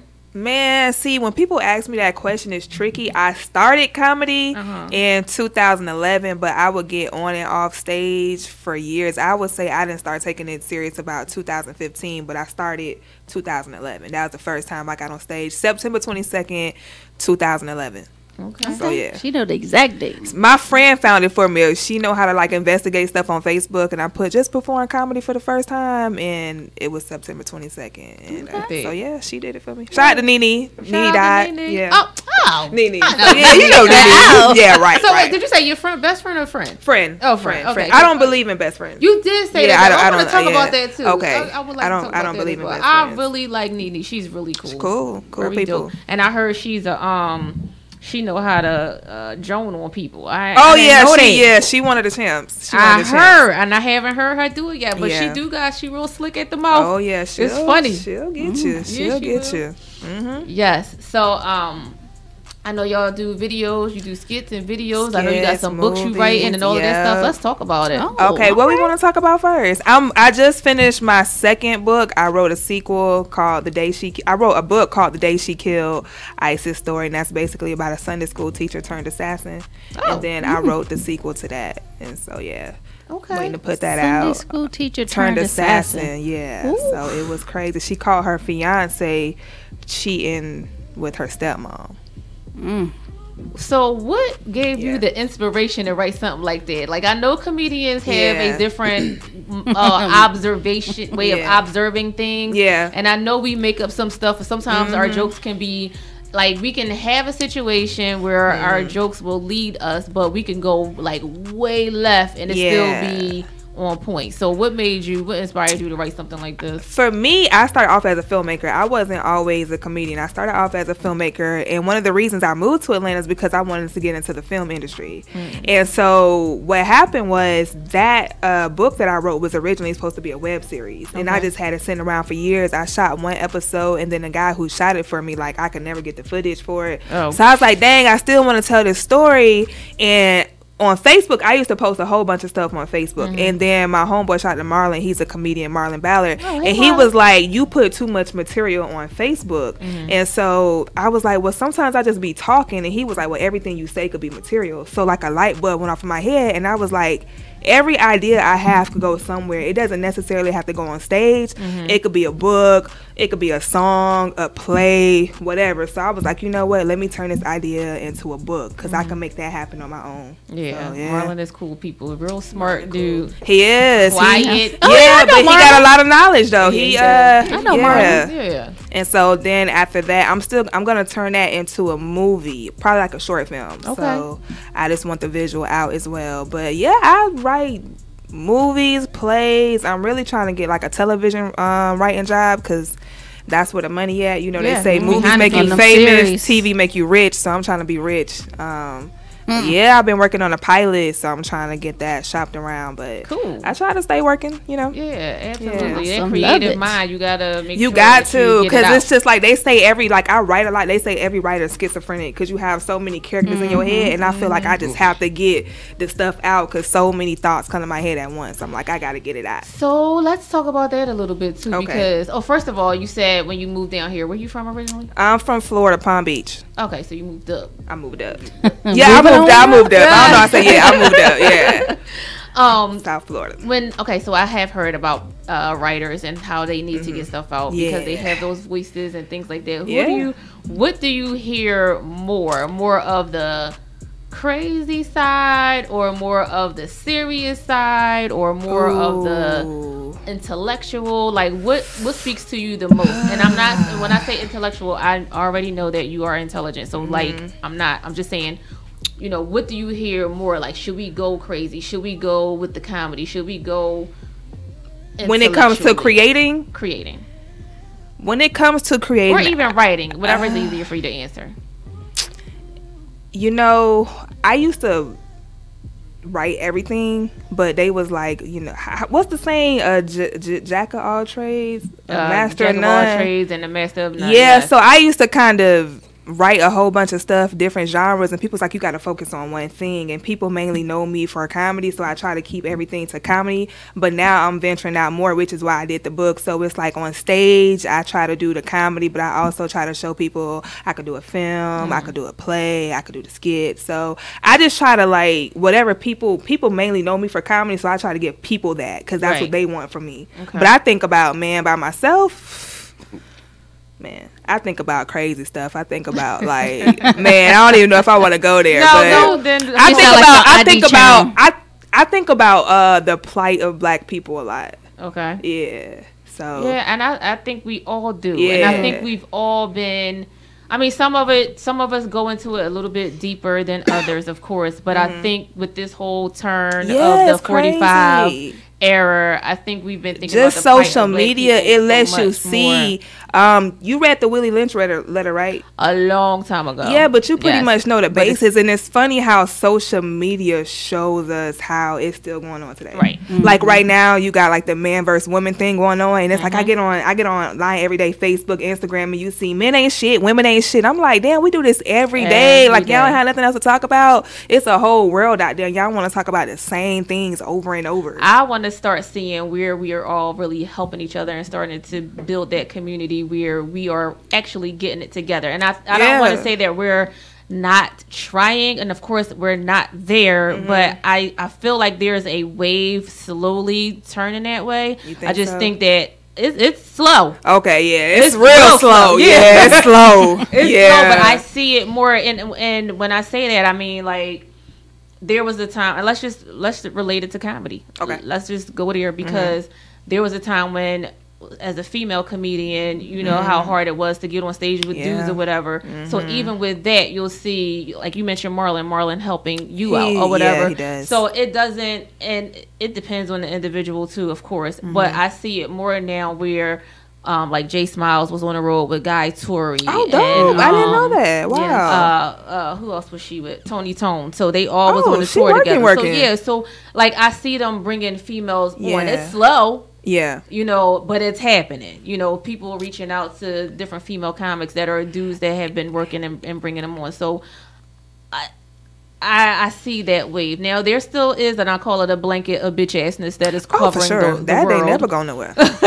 Absolutely. With these men, unfortunately. It's crazy. He like, here you go. Here you go. Oh, boy. What you got? That was the first time I heard him since I've been in here. He's like, What do you think? We was all good. It's a lot of bitch assness going on. You can't deny that though. Yeah, men ain't being men no more. That's true. You know, I grew Yeah, I grew up in the ass. era where I see my granddaddy took care of my grandmother. Yeah. My granddaddy paid all the bills. That's and it's rare. It's weird when I hear a guy be like, my girl paid half Men the want to rent. be bad bitches. Yeah, that's what it is. Really. Men want to be bad bitches. It's weird when I hear a man say a woman paying half the rent. I'm like, yo, that's crazy to me. Yeah. Right. Because I never experienced that. Like I see my grandpa pay rent, lights, water. It took care of my grandma. Didn't have to work. My grandma didn't. If I pay half the rent, you could only get like half sex from me. You can't have the vagina and the mouth. You got to pick one. Like it's 50. We going 50-50. You can't get both from me. See, that's how I feel. I'm like, sorry. I lose my power. I lose my power when I tell my girl to pay half rent. Yeah, I pay like to half come in the there, rent, you know, nigga, and boss up Now, sometimes. let me ask you about this power thing that you feel like you're losing. Yeah. You say you don't open up a can. What is this? What is Look, I power just thing? sat right on back. I was like, all right. Let me say this. Because I need you to. let me because I'm very careful with words. You have to be very careful what you put into the universe. Right. When I say power, I feel like I lose. Oh, you put the camera on me for sure. Hey, you see, I turn my chair around like I'm trying to. Here it is, right here. Right. Because it's not like a situation where I'm saying like, yo, I'm superior, but it's just like if I'm saying I'm the man of the house, I'm the man of the house. Like that's my power. That's your role. So once I tell you to pay half of something, I lose half that power. I like to come in the house sometimes with like, you know what I'm saying? I like to boss up sometimes. You know what I'm saying? I like to put a little bass in my voice when I come in the house. You can't really put your. So you gonna yell at your woman? No, not yet. Nah, I get. You get what I'm saying. I get what you're saying. You can't really talk how you want to talk when your girl paying rent. Right. Like I'm just keeping it real. She paying bills. You can't talk how you. Man, these dudes not even paying half. They just living with bitches. Like I pay they not even paying half the all rent. the bills, and I pay. It's crazy because I was paying car insurance. Her car payment. I make sure that's what I. Oh, you could put some bass in your voice if you paying my car note. I don't care. Like I don't pay car insurance. You know, because she still was talking to me crazy. So it's like, you know what I'm saying? So, but I feel like I still had that power because she knew how far to go. She like, all right, let me hush. Because you could tell like around the first when she needed her car payment. The conversation got different around the first. Like, yes, sweetheart, but during the month when she had a little bit of money in the pocket, around the 13th. Yeah, you know, 19. I started to get an attitude around the 13th. Like, real sassy. Right. Around the first is perfect around there. Yeah, right. She know how to play. Yeah, right? Women know how to, we know what to do. We smart. We know what to do. Yeah, man. Men is losing their power though. Yeah, they are. Yeah, I think that's what they want though. But it's like, it's so deep. That's what they want. You know, when they say how they took the man out the house and the women's had to depend on the government and women make more money now than guys, and it's not really a big, huge pay wage difference between men and women, so women are more independent now, so it's like less need for a man. That's what they're doing to us. They're conditioning us to think that we don't need men. But I think that the way, and I know it's supposed to be a comedy show, but we just gonna get this out the way. But I think that comedy and conversation. Okay, so I think that the way to cure everything that's going on with the black family is to get the family back together. If you get the man back in the house and you build healthy children and you have healthy relationships between man and woman, because now a woman's like, I don't need a man, and he's like, fuck these hoes, and he like, I don't need to take care of responsibility, and it just creates division between us. And it's like, it's been going on for too long. Like, when we gonna stop? We've been doing this same stuff forever. Now, when you say get the family back together, now I'm just going to ask this question. When you say that, do you mean married or just together in the house? Everybody got different preferences because me as a woman, I don't even know if I need to be married. Right. But do I want a life partner? Yeah. I don't know. And I always say if I get married, I'm not going to get a marriage contract. Because I don't need the government in my business. Like, it becomes like business. It becomes a business. I never heard that before. Yeah, like if I get married, because it just turned into politics. Like, that piece of paper turned your love into politics. So it's like, if our love is real, I don't know if I necessarily, and I'm saying that now. Right. Yeah. I'm saying that now, like, because in 2-3 years, I could be like, you know what, I want you to marry me. I want that paper, make it real. But right now, how I feel, I don't feel like I just start getting all that big movie I money. feel like and you know what, when women become successful, we stingy. Like women are very stingy when it comes to money, and it's like when if a woman's married to like a high profile guy and they get divorced, she's gonna want half. But a woman does everything to protect her assets when she's the breadwinner. So I know I'm gonna be good. So I'm finna be on some Oprah stuff. Like, you can live with me and I have me a little Stedman or something. But live in the back house. I don't need so you she all ain't the gonna time. have no marriage contract, but you're gonna have a contract to say if something Right, we're happens, gonna have an agreement. Yeah, something happens. An agreement. Your we don't assets stay with you. Yeah, my assets stay with me. Yeah, signed and notarized. Yeah, I feel like women you made stingy. $1 million. If you make $1 million, I'm gonna make $1,001. That's how I look at it. My woman never make more money than me. I had a guy tell me that. He was like, I was like, I'm gonna be a millionaire. He's like, I'm gonna be one before you. And I was like, this ain't no competition. Oh, it's a competition. Why? Oh, it's a y'all say that now. I done been. I'm telling you, Why gotta be a I've competition? been a broke guy. I done been that broke guy Okay. before, and I done been kicked out of houses before in December. You've been a homosexual. And, I done been that. Hobosexual. Oh. Yeah, she said hobo. Hobo. Okay. You know, I done heard that word. She said, whoa. I said hobo. And you know it's crazy. I done heard that before, so that's how I know it didn't really bother me when she said. I knew what she said. I didn't hear her clearly. Yeah. Hobosexual. I know guys like that who prey on women who they know they can live with. Yeah, right. It's called a fat girl starter kit. That's what they. But they don't always be fat though. Right. Yeah, some look up. I had a fat girl starter kit. That's what I called it. Man. Yeah, fat girls. But I felt like, that it decreased my value as a man though. It does. Once I kept, and once she realized she really didn't need me. Oh man, it make you weak too. It make you weak because you become dependent as a man, looking for a woman to always take care of you, and that's not cool, man. I like my woman broke. I ain't gonna lie. You like your woman broke? See, because he want to bring that base home. That's why he want to come home. I like when she come in and ask me like couple honey. Do you like that though? No, he lied. No, I promise you. You like that? I really do, because it makes me feel like a man though. No. In a sense though, that I'm just picking on that area though. But I feel like if my woman can come to me on a Tuesday, on November the 13th, on a odd day, and ask me for $1,000, I can go in my pocket and give her $1,000. wow. It makes me feel good as a man, cause like. But you don't want her broke. You just want her to, you want her to depend on you. Men don't really want super independent women like that. No, they don't like men who looking to take care of. They can't. That's what it comes down to. I never. Yeah. Oh well. That's what it comes down to. That's crazy, but I mean. He gonna handle it. Yeah, you gonna have to. You gonna have to, cause I ain't gonna stop my grind. That's right. You know. That's right. Yeah. And women kick you out too. Oh yeah, for sure. You gotta get up out my shit. With the quickness. And you gotta buy new clothes. Oh yeah, get up out my shit. Yeah, leave been what you kicked out of came plenty with. of Yeah. houses Oh yeah. in the midnight with the black trash bag, she throwing it outside. I don't even got always trash. Yeah, they don't throw you stuff You in don't the deserve trash. no They don't never have no luggage. You ain't never got no luggage. You ain't come with no luggage. You come with the same shit you came trash with. bag so fast. Nah. Right. Get your ass out of my house. But getting back to the plight of the black family or just family period, I really do believe that it does take two people to raise. If they made a creation, they created a baby. That baby needs both, you know, and I do think that makes you a more well-rounded individual when you have. And if it's not your biological father or not your biological mom or whatever the case, I still feel like that makes you a more well-rounded individual so that you can be able to deal with certain situations. I had both my parents not in the house. My dad moved to Atlanta in '95, but he drove trucks and he worked overnight, so I was able to call him whenever. We'll be on the phone till 1 o'clock in the morning, so I always just had that wisdom of my father. And I thank God for him, because I'm like, if I didn't have his wisdom, like my mother's smart, like book smart, but my dad has a lot of wisdom, and I think I get my wisdom from him. But if I didn't have that, I'd be like, wow, what type of person would I be without a father? Right. And there's so many people who don't have a dad, and they're broken in some kind of way, and I couldn't imagine my life if I didn't have both influence of both parents. Yeah. You know, That's and they bringing broken children into this world. Then you date people and you realize, like, I dated a guy and he had like the worst mommy issues ever. Like, I had to get rid of him because he just wanted me to be. I was like, his mother. She's a gangster. She left him.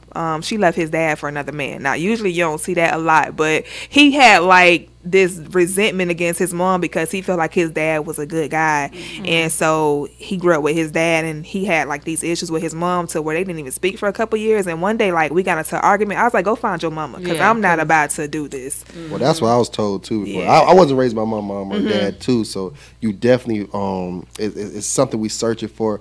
I never had great relationships. I've been married and all that, but I always but I, at the time, you know what I'm saying, I was 21. I was young. Oh yeah, you know, I'm only 30, but I'm just saying I was pretty young. But I always wanted my mom around. I always wanted my dad around, and I was searching for that. Yeah, you know, and I was searching for that in her. You know what I'm saying? 'Cause I used to want to cut all the time and don't let you go. Oh, they used to make me so mad. Like, damn, nigga. Like, I don't even like to cuddle like that. Oh, they used to make like, get off of me. It is hot. Yo, she used to hate that. Damn, I don't like cuddle like we could cuddle real quick, but shit, nigga. I used to cuddle like, you is not my child. Struck a nerve. 24/7. I don't like that shit. I was like, yo, come here. Like, I just that's what it felt like. It felt like I couldn't do nothing. Like, where you going? That's how I was too. I was like, nigga. Yeah. That's how I was too. I had to really go talk to therapy and explain and it. and that is important that you do go and Yeah, take somebody. I told him, I was like, you got to find your mom, because I can't, and I don't have kids, so I may be a little nurturing naturally as a woman, but I don't have kids, so I'm not like a nurturer for real. Right. So for this supposedly grown man to need me like that was different. And that scared people away. It scared me. I scared a lot of people away because I was so clingy, and I didn't realize I was clingy. I just clingy. I just wanted to be loved. For how long? No, I gave you a hug, and I'm like, come here, give me another hug. And that's how I was. Let me tell you, because that was the day we broke up, because he asked for 6 hugs. Ooh, damn. And I said, because I was going to the house. Remember the hug? It was because it was like, he was like, all right, I'm going to see you later. I was like, okay, gave him a hug. One more hug. So I was like, all right. Okay, one more. I was like, this your last hug. Just one more hug, babe. I say, nigga, this your last hug. 6 hugs. One more. I was like, I can't do this shit. Why you want to hug me so much? Like, what is this about? You know, it was just. If you find comfort in you, though. But goddamn, it should have been a longer hug. But don't ask me for 6 damn hugs when I'm trying to walk in the house. That shit is material for the stage. Like, but that just I couldn't do it. I couldn't do it. I'm not, and he should have asked for a longer hug. He should have asked for a longer hug instead of because let's hug for a minute. I would have been okay with that. You know, I don't mind lingering hugs. I'm a titty hugs. baby too. You a what? I'm a titty baby. Yeah, he was trying to. I love my grandma. Yeah. Shoot, I would drive. Big mama. Man, every weekend I go to just lay up under my grandma. See, yeah, I'm a titty baby. I can't do it. I can't. I feel like, man, that's for the kids. Nah, I mean, sometimes some men find comfort in that. Like, I do find comfort in that. Not as much now. It's okay. It's not as much now. See, but I can see where I was kind of overboard. Oh, yeah, as long as you see the error in your ways. But there's nothing wrong with it. But it's just like every woman can't handle that. Like, I want to be your woman, not your mama. Yeah. Right. What you got, Keith? As a quick question. What's your question? Does that mean like you just didn't like him that much? I liked him, but he had too many expectations for me so soon. I've heard plenty of women like complain about certain things that a dude did, and then they fall in love with a different guy. Mm-hmm. That guy does the same things, and it's like doesn't bother. Like, he didn't have money for the hug. So. Oh man! That's a different situation. When you got money, you know what it was. You know what it was. Let me tell you this some Atlanta shit, because he was from Atlanta. This whole thing of me talking to this guy, I'm gonna tell y'all real quick. This whole situation was crazy. From one, his jeans was too tight. So I'm like, you really acting like a bitch right now. Like, I got to give you all these hugs. Jeans too now. Yeah, the jeans. I'm like, your jeans. I'm like, your jeans is tight. You got your little mohawk going on. I was like, you being a whole bitch right now. I cannot do it. Was this the and first then day? let me tell you, we never even had sex. Let me tell you, so when we was about to have sex, Oh, you still give him some? This dude gave me a false HIV test. Oh shit! With somebody else's name on it. I'm gone. What? What that mean? I'm gone. What that mean? This I'm like, I know your name, nigga. Who is this? What does that mean? He was like, oh, that must be my roommate. So I was like, where's yours? Why you got your rubies? This nigga gave me a false HIV test. Like, he was a bitch ass nigga. But you can like, make with a fake fake business. business. You can make fake. That boy, how you make a real? So how long was y'all together after the fake test? Oh no. We had to let it. Yeah. Oh, okay. Yeah. I was just making sure on that. Should have made a But she real was fake gonna one. give him some. Should have with made the a real type fake of- one. So it didn't matter. But yeah, it was crazy. I done been in some. Yeah, I done been in some crazy shit. Yeah. I'm glad it was not Yeah. me, Kirby. I don't know how you. Now did I that know one. why you have the sex you got. Yeah, man. Yeah. I'm telling you, like it's crazy. Lord, it's crazy. Y'all So, went crazy. real quick, Kirby did do the Comedy After Dark show that David and Omari missed the last time, but she Oh, did. man. What was it? 2 months ago you were on It was October about, or yeah. September? Maybe September. September Maybe show. September. Yeah. How'd you feel up there? You had a good time. I had a great time. That's an awesome room. Thank you. Like Everybody you got says one that. of the dopest rooms I appreciate it. God, ever. it's so good. That's a dope room, and your crowd come out every single time. They come out every time single for you. time. They fuck with you. Like The crazy part is, I be like, how many new people in the building? And it be the like, same people. Hell no, It be new like- people. It be new people. That's like Yeah, old people in. So you Yeah. building the audience. No, but I am. But I love your show. Yeah. To anyone who has not been to Comedy After Dark, I highly advise you Tequila. to go to one of her. It's And Tequila. Oh, I was Eddie's gonna say place. Dracula. Tequila. Tequila. It's worth the drive. Where is Tequila? Girl, In North. Gwinnett North. But it's a great show. It's a good time. Up I was like, 316. wow. I wasn't expecting to have that much fun. Oh, And No, it's always a great was, time there. It was fun. I've never not had a good time. It was fun. It's a dope room. We have. I try not to bring the same people back right back to back. I do. You know, the people that get love and get laughs and stuff like that, I will bring them. Oh yeah, back. for sure. But like 7-8 months later. But we have a great time. Everybody works together as a team, and I think people need to start working as a team. Yeah. You know, go ahead. Oh no, go ahead. I was gonna going to talk about how Issa, what's her name? Ray. Issa Rae from the what's her Insecure. Insecure, yeah. Yes.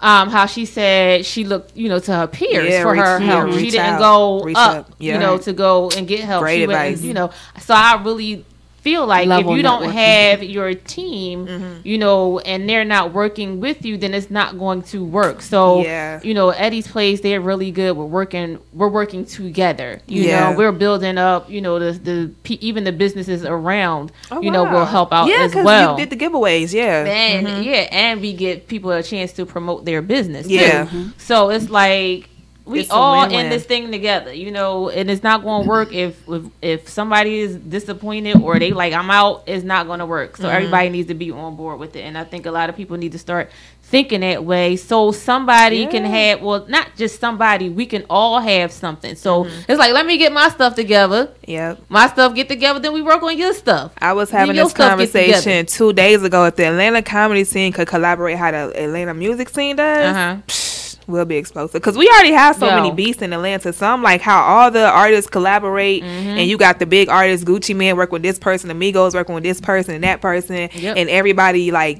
raise each other up. And I was like, if the comedians in Atlanta could get together and work how the music artists do, like Atlanta will be on the map for real. Like people know Atlanta got beasts as comedians, but they don't know for real what we could do. And I wanted to do some stuff. I had that same mentality. Like I wanted to make like another Harlem Nights, like with all Atlanta comedians. Like everybody in the movie was going to be a comedian, but people have egos and people don't know how. Like if you bring them on a set, they want to be the director. It's like, I called you here to be an actor, and you trying to tell me what shots. That's not what my vision was. I just need you to say these lines and do your part and make it be the best what it could be, and I'll worry about all the other stuff. And it's just so many If I need you to Stay in reshoot your something, lane. girl, pretty much, Listen, I know.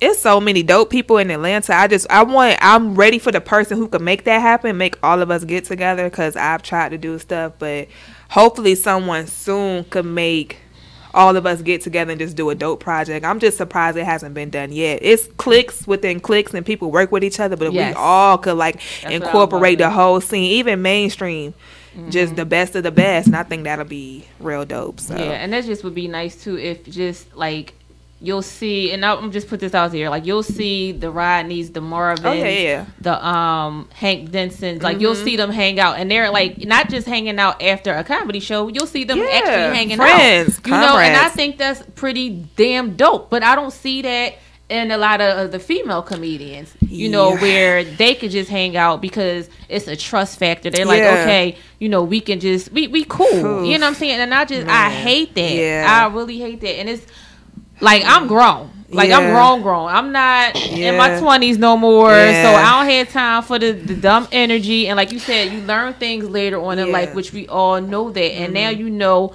what you're going to deal with, who you're going to deal with, and how it needs to go down for you to survive in that particular circle. So, and you know what you're not going to have. A lot of females don't get along, and that's like every industry pretty much. But it's just, I think it's competition because there's not enough room for us, and we still one person trying to get in. That though, I don't either. I think that's what people think though. Right? Okay. Like I don't believe that. I feel like if you're funny, you're funny. You're gonna get in where you fit in. You can create your own lane. But a lot of females give you the side eye or like the half waves and hey barely's, and it's just like okay, cool. Yes. Like I don't care. Let's come back and talk about that. We're gonna go to a quick break right now with the Hey Shameka Show and comedian Alicia Coley, and we will be right back. Yep. Hey Shameka. Hey Alicia. Hey guys, make sure you tune in to the Hey Shameka Show on Wednesdays from 7 to 9 p.m. on IBNX Radio.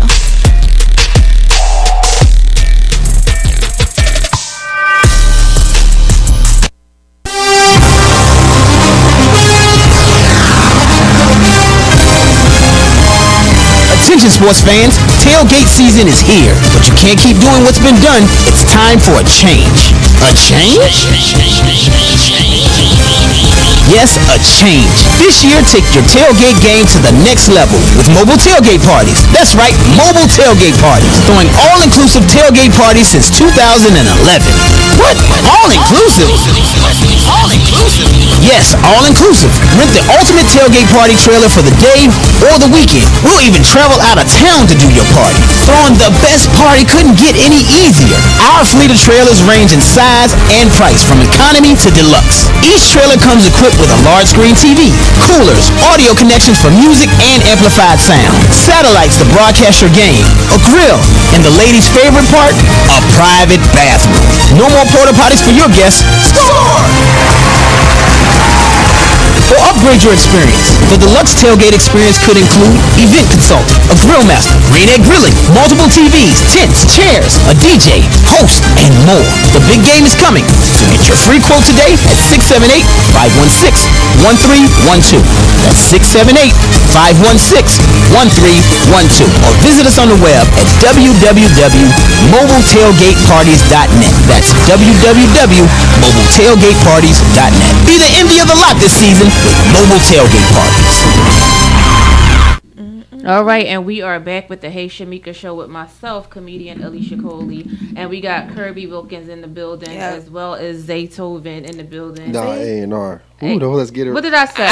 Antonio. You called me Zaytoven. Right. Right. It was crazy because we were staring about saying they'll call me Zaytoven. Oh, yeah, no. My goodness. Nah, we good. Yeah, well, he works for those people. Yeah. That's what's up. But, so we were just sitting in here talking about the comedy scene. We were talking about the plight of the black family. Yeah. And a little bit of everything. Like, and we were just talking about how, you know, being female comics and being in the game and how could we work together? How could we all figure it out? And Kirby made a good point about how if it was compared to the music business, the comedy scene would be a tad bit more explosive in Atlanta than what it is right now. And I have to totally agree with that, you know. Yeah. There are like you'll see back in the I shouldn't even say back in the day, like 2 years ago, like Steve Brown was taking Benny Pitts with him, and then he Yeah, brought on okay. Spencer with him or whatever. Mhm. And so I thought that was a good look. Gotta you know, reach back. because, yeah. Yep. And I think more people that have those opportunities as headliners should be like, you know what, come on, step your game up and see how this road life is. And I think when they do that, it's really commendable. So shout out to everybody that reached back and brought somebody back. Because you never know who's going to blow up. Right. You know, and that person, if people never forget, hopefully people never forget the person who gave them an opportunity. So you may be ahead of me right now. You may be a headliner, but I may get like a first look deal with a movie studio, and they may want to put me in movies, and they may be like, who you know, who you got, and I'm going to remember those people who looked out for me. So people be feeling like, all right, well, I'm not fully where I want to be, so I can't help no one but me. You know, just taking it back to like the spiritual principle, like the things you want are the things you should give, you know. So I try to, like, if I want to receive something before I have it, I try to give it to someone else, be someone else's blessing. So I feel like even if you're not where you want to be, help somebody else get to where they want to be, and they may make that connection and put you on, and y'all right there with each other. I feel the same way. And that's why I pretty much do, you know, I wanted to create that Comedy After Dark. It's not just a platform for me, and you know, it's for my peers as well. You know, it's for us to get out there and say, okay, I might not have got booked inside of the city of Atlanta, but Alicia looked out, you know what I'm saying? But my thing with that is, I don't do it for somebody to also look out for me. I do it because I want that platform for us. But it would be nice if somebody reached back and said, and you know what? You know what? You could these 5 minutes. You made a post the other day on Facebook. You did. Yeah, about that same situation. And before you even made that post, I was like, when I get on, I was like, I'm really going to look out for you, because you was one of the first people to pay me. Like I said, I've been paid before, but I be doing shows here and there. But you always just reached out to me and always been super kind. And you remember stuff like that, like people who just been genuinely nice to you, who don't want nothing from you. And I can't say that about a lot of people. So you just remember stuff like that. You're like, okay, I'm gonna make sure I look out for this person. If I have an opportunity or a situation, I'm gonna make sure I bring this. But I'm just waiting for the opportunities to come. But just know, like, I got you. You know? Thank you. I appreciate I got it. you. Shoot, I need it. Now you doing it though. You really you got. I don't even think you realize what it is that you're doing. You know, you've done put on how many shows at this 18 place? shows. 18 shows. 18 so it's been shows. over a year. You put on 18 shows. It's people who want to put on one, who've been talking about, I'm gonna do a show for 3 years, and you doing it, and it's a whole machine. It's like, it's you, then you helping the comedians, you helping the business. So you doing your thing. Like I respect it. And like I said, I don't want to take the full credit, because we all help each other. The whole without team, the talent, it ain't no show. Yeah. Without the venue, it ain't no it's show. It's a whole without machine, but the way you making it, 18 shows is not easy. 18 shows, it's not easy. And she paid. And we paid. She paid. That's impressive. She paid. I mean, I was type of person. I create my own wealth. You know, and that was my biggest thing. When Zay gave me the cosign, like, man, you can run this record label, you can set up everything you need to set up. I booked myself. I paid for the venue. You're supposed to. It is like the drug game. I don't curse it, but I don't know nothing about drugs. Or anything. Whatever. I really don't. I really don't. I don't know nothing about drugs. Allegedly. Yeah, I go to church every Sunday. But okay, there we go. Your pastor's a drug dealer. But it's crazy though. Like I took a situation and I was able to help artists in this situation. Like I was able to, like, I did a venue in Charlotte. I put up the money for the club. I paid for the market. I paid for the stuff to be in the magazine. I paid for everything, and I was able to get money off my return. And the next thing you know, I'm flipping that. I took that money and I put it back into the artist, and I put it back into the next club, my next venue. So I don't even have to ask them money, because they was like, yo, how much you gonna need from. I was like, man, bro, I'm good. I can put up my own money. Right. So, and a lot of times that's what people want to see, what you willing to invest. And then when I came back with a bag for them, they was like, oh man, this dude, he crazy. You know what I'm saying? We would do anything. Yeah, you know what I'm saying? Came back with a bag. But that's what it is though. And like I said, I really commend that. Like, and anything I can do on my end, just let me know. I mean, musically, I know people. If you need, certain things, just let me know. And I definitely can set things up. I think you're the first guest that came in here and said, if you need anything, let me know. Yeah. Because a year and a half ago, I was sleeping in my car. Help you. I was sleeping in my car a year and a half ago. Wow. So I mean, that's what I was telling the artists the other night. Look, I'm on the same level as y'all. Yeah. For me, sleeping in my car, I slept in a 1996 old school Buick with no heat in it. Damn. I was cold. Well, at least you know if you got into an accident, your car was gonna be fine because it was an old car, yeah. So, and, you know, right. And the Zay and them never knew, but it's just like I wanted to show them, like, yo, I wanted to be. I was willing to do whatever I had to do to get on. So that's why I said anything I could do. I was homeless before. I was homeless before. Yeah. Yeah, I can't say that I have ever been. Thank God, you know. It was just think it's a rough thing. It is. Oh, it's rough, especially when it start getting cold and stuff like that. It was freezing in there. Thank you know, but yeah. It's just a grind, though. Like it's just a grind. And I appreciate every step of it, though. And when he was talking about investing in yourself, I think that's why some comedians are bitter because they don't invest in themselves. They are waiting for opportunities. But we live in a we live in the information age where literally you could pick up your phone and you have so much information and you could find ways to create opportunities for yourself. And a lot of comedians, and just maybe artists in general, people looking for people to give them the opportunity. But it's like you have to create your own opportunity and bring the people to you. Because the way the industry works now, they not looking for nobody. You have to pretty much be self-made. So they look at followers and, you know, how many people you got coming to shows. And they look at those type of things and figure out if they want to mess with you. And people like, oh, nobody want to mess with me. When I get big, y'all, they looking to shit on people. But it's like, just put your head down and work. Right. I'm not from Charlotte. It's crazy. Not to interrupt, but I'm not from Charlotte when I did this event. I was able to do an event in Charlotte this Monday. And 300 people, more than 300 people came out there. Wow, because it was like, because I just knew who to get in contact with. People don't want to put the money up. Yeah, you have to put your money. You gotta put the money up. But scared money don't make no money. If you believe in yourself, then you money make money. Yeah, right. Money makes money. Point blank. Period. That's true. Yeah. Yep. I always say, I always hear Angela Simmons and them when I used to watch their show, where they be like, "No risk, no reward." That's like, true. You have to take. And the bigger the risk, the bigger the reward. For real. You have to step out and just do it. But the only thing, like I say now, when I say step out and just do it, just trigger the thought about, should I leave my job or should I not leave my job? I ain't doing that yet. You touch on this a lot, boy. It depends on the circumstances. It depends on. She has a whole family.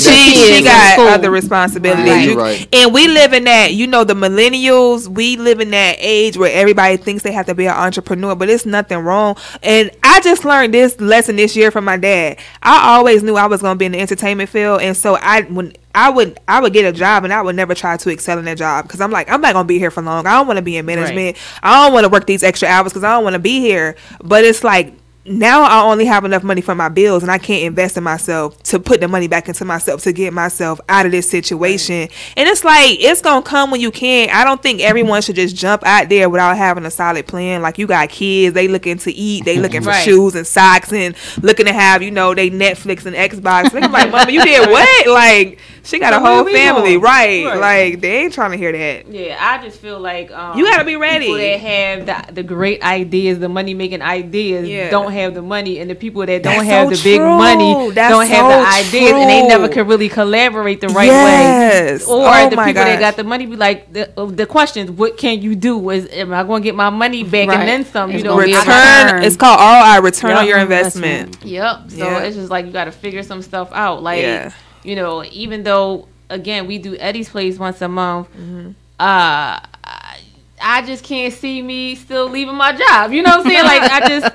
And sometimes people enjoy what they do. Everybody don't have their job. And I do enjoy what I do. I really do. Yeah. I like so if you good, analyst, man, stability, people like underestimate stability. And I'm just like, it's like when I turned 30, when I was in my 20s, I wasn't trying to hear none of that. When I turned 30, it's like, man, why didn't I listen to my dad when he was saying stack your money? Yep. Because you thought you knew. Then you be like, damn, why didn't I stack my money? I'm out here playing, turning up, and doing this, and it's like, damn, I should listen to him. But stability, people on there, like. And for me, like with my kids, I'm going to do it a little bit differently than my mom did for me. Like, I want my kids to figure out if they really want to go to college. You know what I'm saying? Like, I don't want to be in their head like, you gotta go to college, even though I want them to, because I at least want them to get their bachelor's degree because of the world that we live in.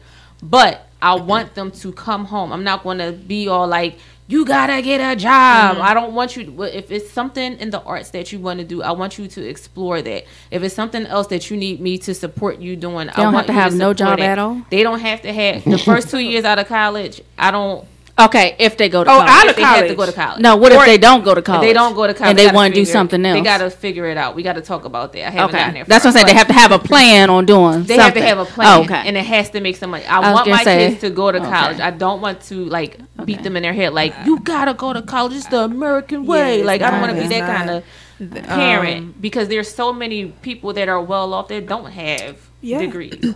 I don't know. Like my kids don't have to go to college. I always said that I would have money saved for them, and I'll say if you want to go to college, you can, but start a business if you Right. like. And then like while they're in high school, just help them because I plan on having my own business and having them work with them. Like my dream is to have my own business and have my family work within my business. And y'all do that. And we, you know, because that's how other people build wealth, you know. So I feel like we need to do the same things as well. But my kids, I would want them to build a business. If you want to go to college for the experience, cool, but you don't have to go. Like I'm gonna teach them like do whatever it is you want to do.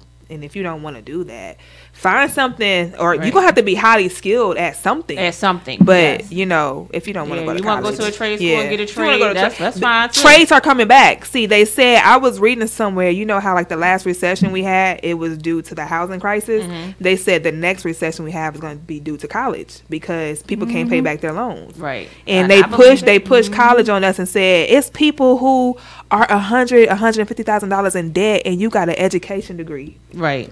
Like you never gonna make more than $40,000. Why did you spend $100,000 on an education For degree no reason. That's crazy. Like there's a ceiling in that field. You want. I know a lady. She says she got $190,000 in student loan debt, and she what was says her major? What she go to school? she's an accountant. She must have went for CPA and everything. But she Honey, had to. Yeah. So I'm like, what? That's almost 190. That's I like was like, med how do school you money. do that? That's Right. med school and lawyer money. That's crazy. I ain't got no skill. I just thank God for favor. That's You it. gonna He be just had favor on me. in debt forever. Yeah, you're gonna be in debt forever. Like that's sad. Absolutely. Yeah. So. Well, that's it, guys. That's for this it. Week. I It's had been wonderful. fun. Before we I go had a on, good time. before we get out of here, if you guys will let everyone know again how they can get in contact with you on social media. You want to go first? Okay, yeah, thank you. Okay, I was gonna see. but yeah, you can follow me on IG. It's Kirby_comedy on Facebook. I'm Kirby Wilkins. Okay. You can follow me on Facebook at Antonio Harrison and on Instagram at Zaytown Tone. Okay, I'm gonna follow you. So y'all know y'all can follow me on both Comedy After Dark or Alicia Coley, ALISHA, on Instagram and Facebook. That is my name, and also on Twitter, but I'm not on Twitter that often. But you can Twitter me if you want. Yeah. And y'all know I'm Shameka Love. Shameka Y'all Love. can catch me on IG, Twitter. Not Twitter. I don't get on. You don't there get on either. Twitter? No, it goes straight from IG to Twitter. But IG and Facebook, and of course follow Hey Shameka Show. All right, guys. We'll see you next week. Thank you so much. I had a good time. Thank you, guys.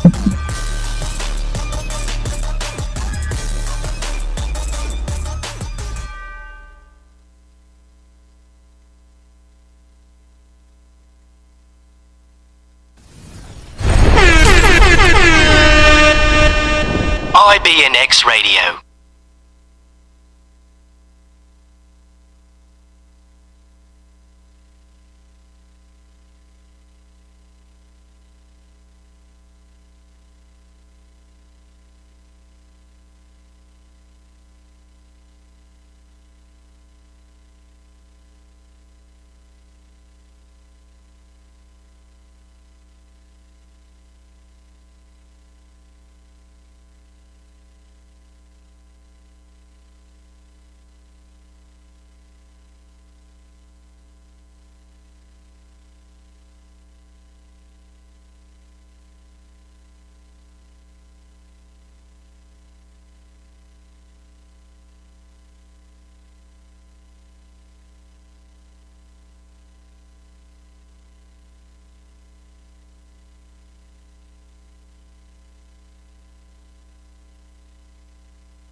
Hey, what's going on? This is Kirby.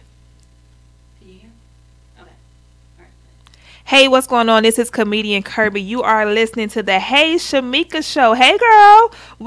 Oh, shit. Let's start over. I should have never derived from the script. Okay, let me just read this script.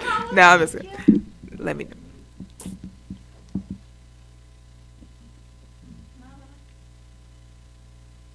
Hey, what's going on? This is comedian Kirby. You are listening to the Hey Shameka Show with comedian Alicia Coley on IBNX Radio. Make sure you tune in. Okay. You're going to do one more with the instrumental. Okay.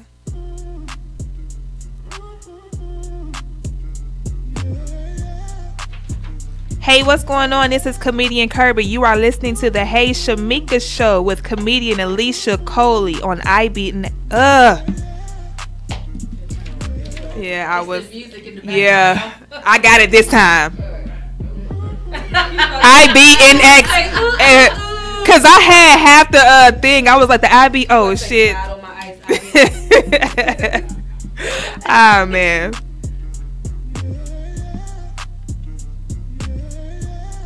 Hey, what's going on? This is comedian Kirby. You are listening to the Hey Shameka Show with comedian Alicia Coley on IBNX Radio. Make sure you tune in.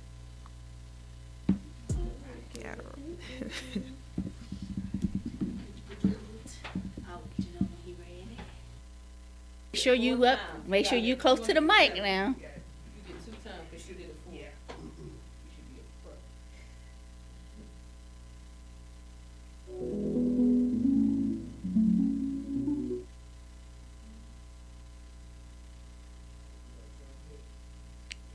Just sound check.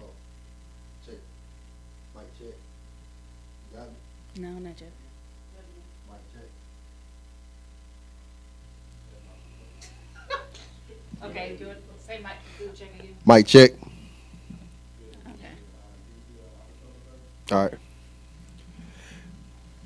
Go ahead. All right. This your boy, upcoming music exec Tone, and you are listening to Hey Shameka with comedian Alicia Coley on IBNX Radio. You dig that? Yeah. But see, I can't do that because I'm reading. I was one of those in school. He was like, I can't do that. Yeah, I can't do that. I'm cute till I start reading. You know, you asking too much. Yeah, I'm one of those. I'm cute till I start reading. Oh, hold on. You know what? I'm gonna just close my eyes. I think that's a. Yeah. Yeah, just mix it. I'm just remix. Okay.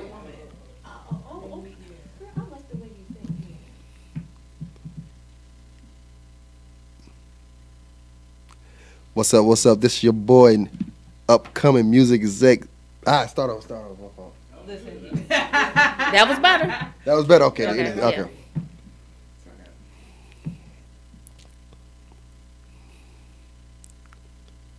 What's up? This your boy, music exec Tone, and you're listening to Hey Shameka with comedian Alicia Coley on IBXN Radio.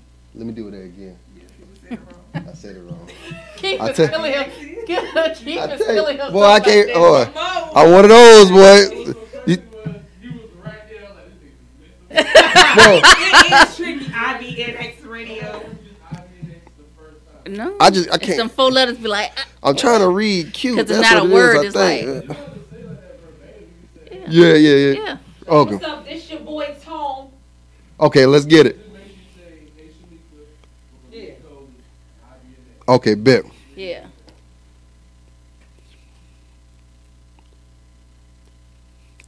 This your boy, music exec Tone, and you're listening to Hey Shameka with comedian Alicia Coley on IBXN Radio. You dig that? Lock in with these. I did too much. I had it. IBNX. Oh, man. You cut the last thing off of it? Did I say it right? Damn. All right. I'm sorry, y'all. Hold on. You want us to leave? No, I'm good. Oh, damn. Hold on. Ready? This your boy, music exec Tone, and you're listening to Hey Shameka with comedian Alicia Coley on IBNX Radio. You dig that? Stay locked in. Got There it. you All go. Got it. I'm one of those, but you start reading, you be like, He was like, listen, I gotta. like yo, I don't read. Like that's something. You want to do with music? Yo, I can do it with music though. Yeah, I don't be reading like that. I ain't read in a while like that. That's crazy. I know, right? That's personal. Are you ready? This your boy, music exec Tony. You're listening to Hey Shameka with comedian Alicia Coley on IBNX Radio. You dig that? Stay locked in. All right, there you go. That was smooth right there, yeah. There we go. That's what it was. I think it was. You know, music work both sides of your brain. So my half. I'm gonna get key. What you want to do in the hall out there?